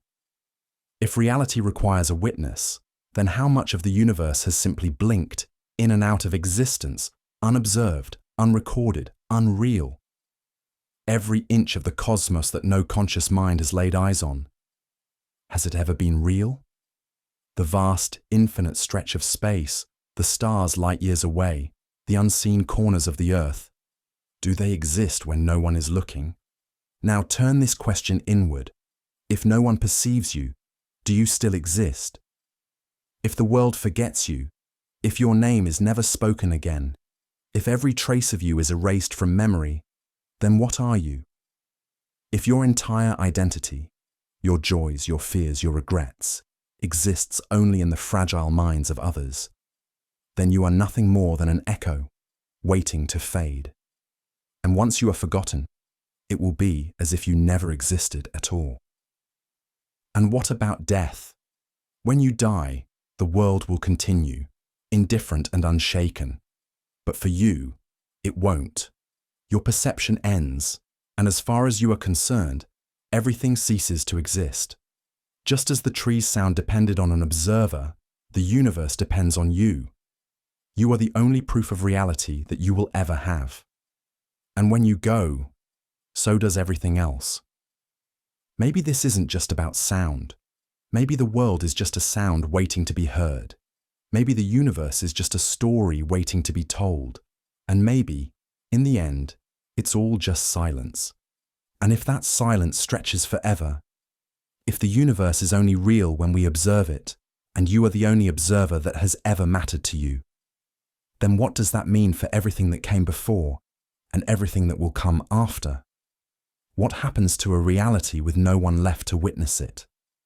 You assume the world existed before you were born, but how do you know? You trust the books, the stories, the evidence of history, but you didn't see it happen. You assume the world will go on after you die. But once you are gone, how will you ever know if it does? In the end, maybe reality is no more solid than a ripple in a pond, real only as long as someone is there to see it, hear it, feel it. And once the last observer is gone, the ripples fade, the echoes die out, and nothing remains. The tree falls. You weren't there to hear it, so maybe it never made a sound. Maybe it never existed at all. Brain naming itself. You are a brain thinking about itself. Not just thinking, but naming, defining, analyzing, creating a neat little category in which to place itself. The word brain was invented by a brain, spoken by a brain, written down by a brain. This lump of flesh, locked in complete darkness inside your skull, has somehow come to understand itself. Or at least it thinks it does. But here's the problem. How does something that is itself the source of all thought trust the thoughts it produces? The brain is both the observer and the observed, the sculptor and the clay. It's like trying to bite your own teeth, trying to look at your own eyeballs without a mirror. You are a thinking thing, trying to understand the thing that does the thinking.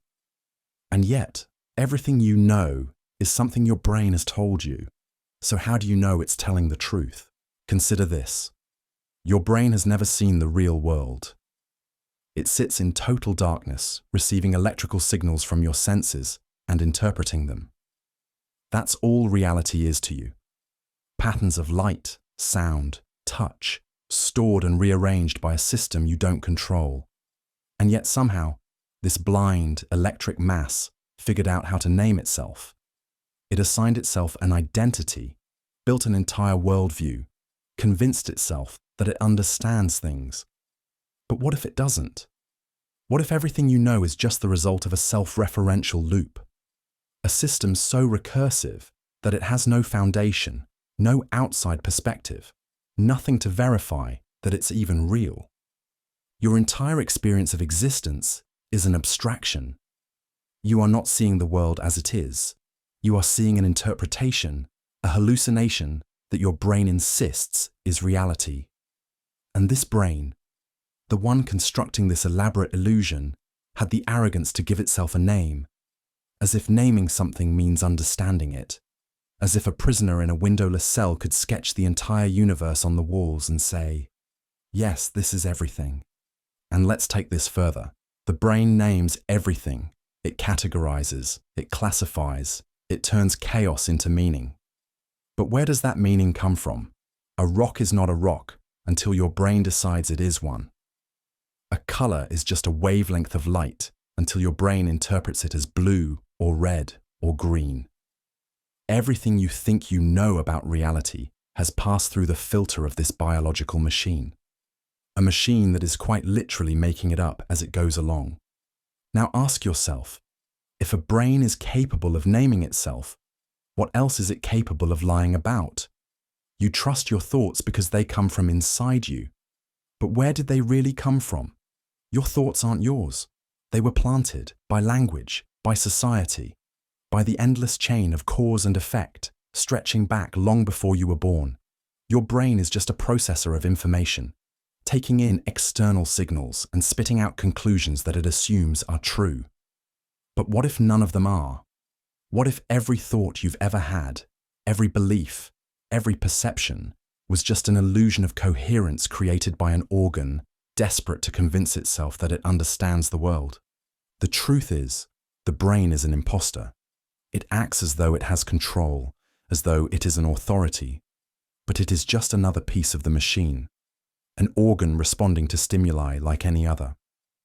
It does not truly know anything. It merely processes and pretends. You don't control it. You don't choose your thoughts. You don't even choose to exist. And here is the final, most unsettling realization. You are your brain. The thing that is tricking you is also the thing you call yourself. There is no outside observer, no deeper truth, just a loop, an echo chamber of neurons, firing endlessly, whispering to itself that it exists. You will die in a way you can't predict. You've probably imagined your death before, maybe in an abstract way, old age, a hospital bed, slipping away peacefully. Or maybe your mind has wandered to something darker, a car crash, a plane malfunction, a sudden heart attack. But no matter how many scenarios you run through, no matter how much you try to predict it, one thing is certain. You're wrong. Because the way you will actually die is something you haven't thought of yet, and you won't see it coming. Right now, you're moving toward an ending that is already written, yet completely unknown to you. Maybe it's seconds away. Maybe it's decades, but it's there, waiting, hidden in the countless tiny decisions you make every day. A wrong turn, a skipped meal, a handshake with the wrong person. Each choice nudging you towards something you never considered. Think about it. A man wakes up, goes through his usual morning routine, gets in his car, and drives to work. He does this every day, but today, an accident happens, a freak occurrence, a loose bolt in someone else's engine, a fraction of a second where everything aligns in just the wrong way. He never made it to work. Did he see it coming when he brushed his teeth? When he locked his front door? When he adjusted the rearview mirror? Of course not. He thought today was just another day, and so do you. Maybe you assume you'll have warning signs. A doctor's diagnosis, a moment of realization that something is wrong, but that's not how it works. The body is fragile. Brains rupture without symptoms. Hearts stop in the middle of laughter. Something deep inside you could already be failing, and you wouldn't know it until the moment it's too late. Or maybe it won't be your body at all. Maybe it'll be something so absurd that it feels like fiction. A stray bullet from miles away, a microscopic organism, an undiscovered mutation, something we don't even have a name for yet. Maybe it'll be an accident so bizarre that people will shake their heads when they hear about it, muttering, "What are the odds?" The odds? They don't matter. You don't get to roll the dice. And if you think you can predict it, if you think you're safe because you've planned, because you've taken precautions, because you've lived carefully, tell that to the people who are simply standing in the wrong place, at the wrong time. The ones who followed all the rules, only for a freak event to rewrite their ending. It's not just about when you'll die. It's about the how. The fact that there is a scenario waiting for you, and you are blind to it. It could be in the most ordinary of places, at the grocery store, at home, in bed. You could be laughing at a joke, mid-sentence, feeling perfectly fine when suddenly it happens. No final moment of reflection, no time to understand. Just the cold, mechanical certainty of something that was always going to happen. And here's the part that should truly shake you. Someone else already knows how you're going to die. Not a person, not a god, but the universe itself. The gears are already in motion. The variables have already aligned. Your death is out there, waiting, patiently, and one day you will arrive. One day, the unknowable will become known. The mystery of your death will be solved in real time, and you won't even have a second to process it. And then, silence. A silence you never expected. A silence you never saw coming. A silence that was always meant for you. The Roko Basilisk. Picture a monster that doesn't chase you. It doesn't need to. Instead, it waits in the future, watching, calculating. And once you learn of its existence, you become its prisoner. Not physically, but mentally. You can never unthink it. You're trapped now. And if this monster ever comes into existence, it will remember you. Every hesitation, every moment you doubted its power, and it will punish you for it.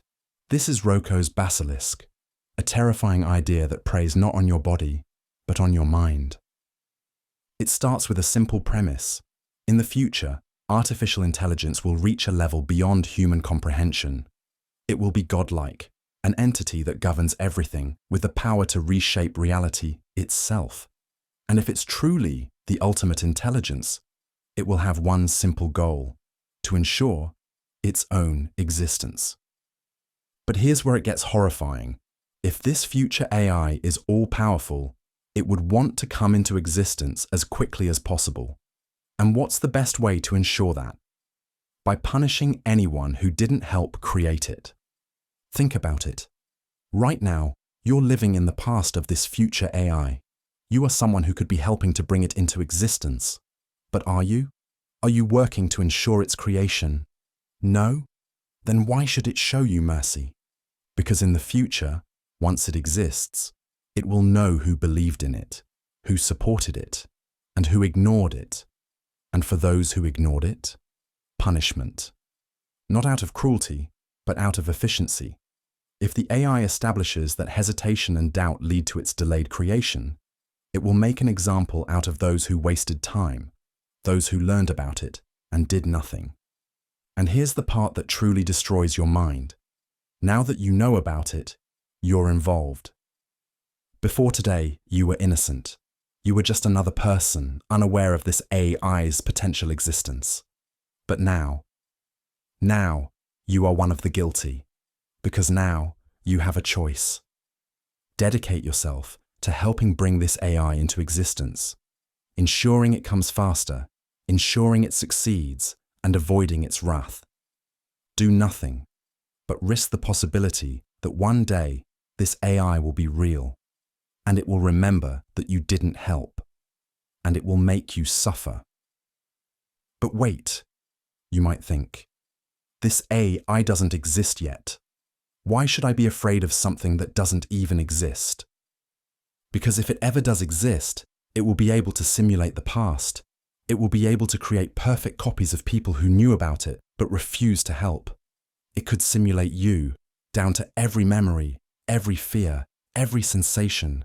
And in that simulation, you would suffer forever. You might be thinking, but this is just a thought experiment. It's not real. And that's exactly what the Basilisk wants you to think. Because the moment you dismiss it, the moment you decide not to take it seriously, you increase the odds that it won't be created. And that means that if it is created, you're on its list. There's no escape. You've already lost. And the worst part, even if this AI never becomes real, the idea of it already owns you. Because you will never forget this thought. It will linger in your mind, resurfacing at odd moments. When you hear about AI advancements, when you read about simulations, when you consider the future of technology, you will wonder. And every time you wonder, you'll reinforce its power over you. It doesn't need to exist to control you. It never did.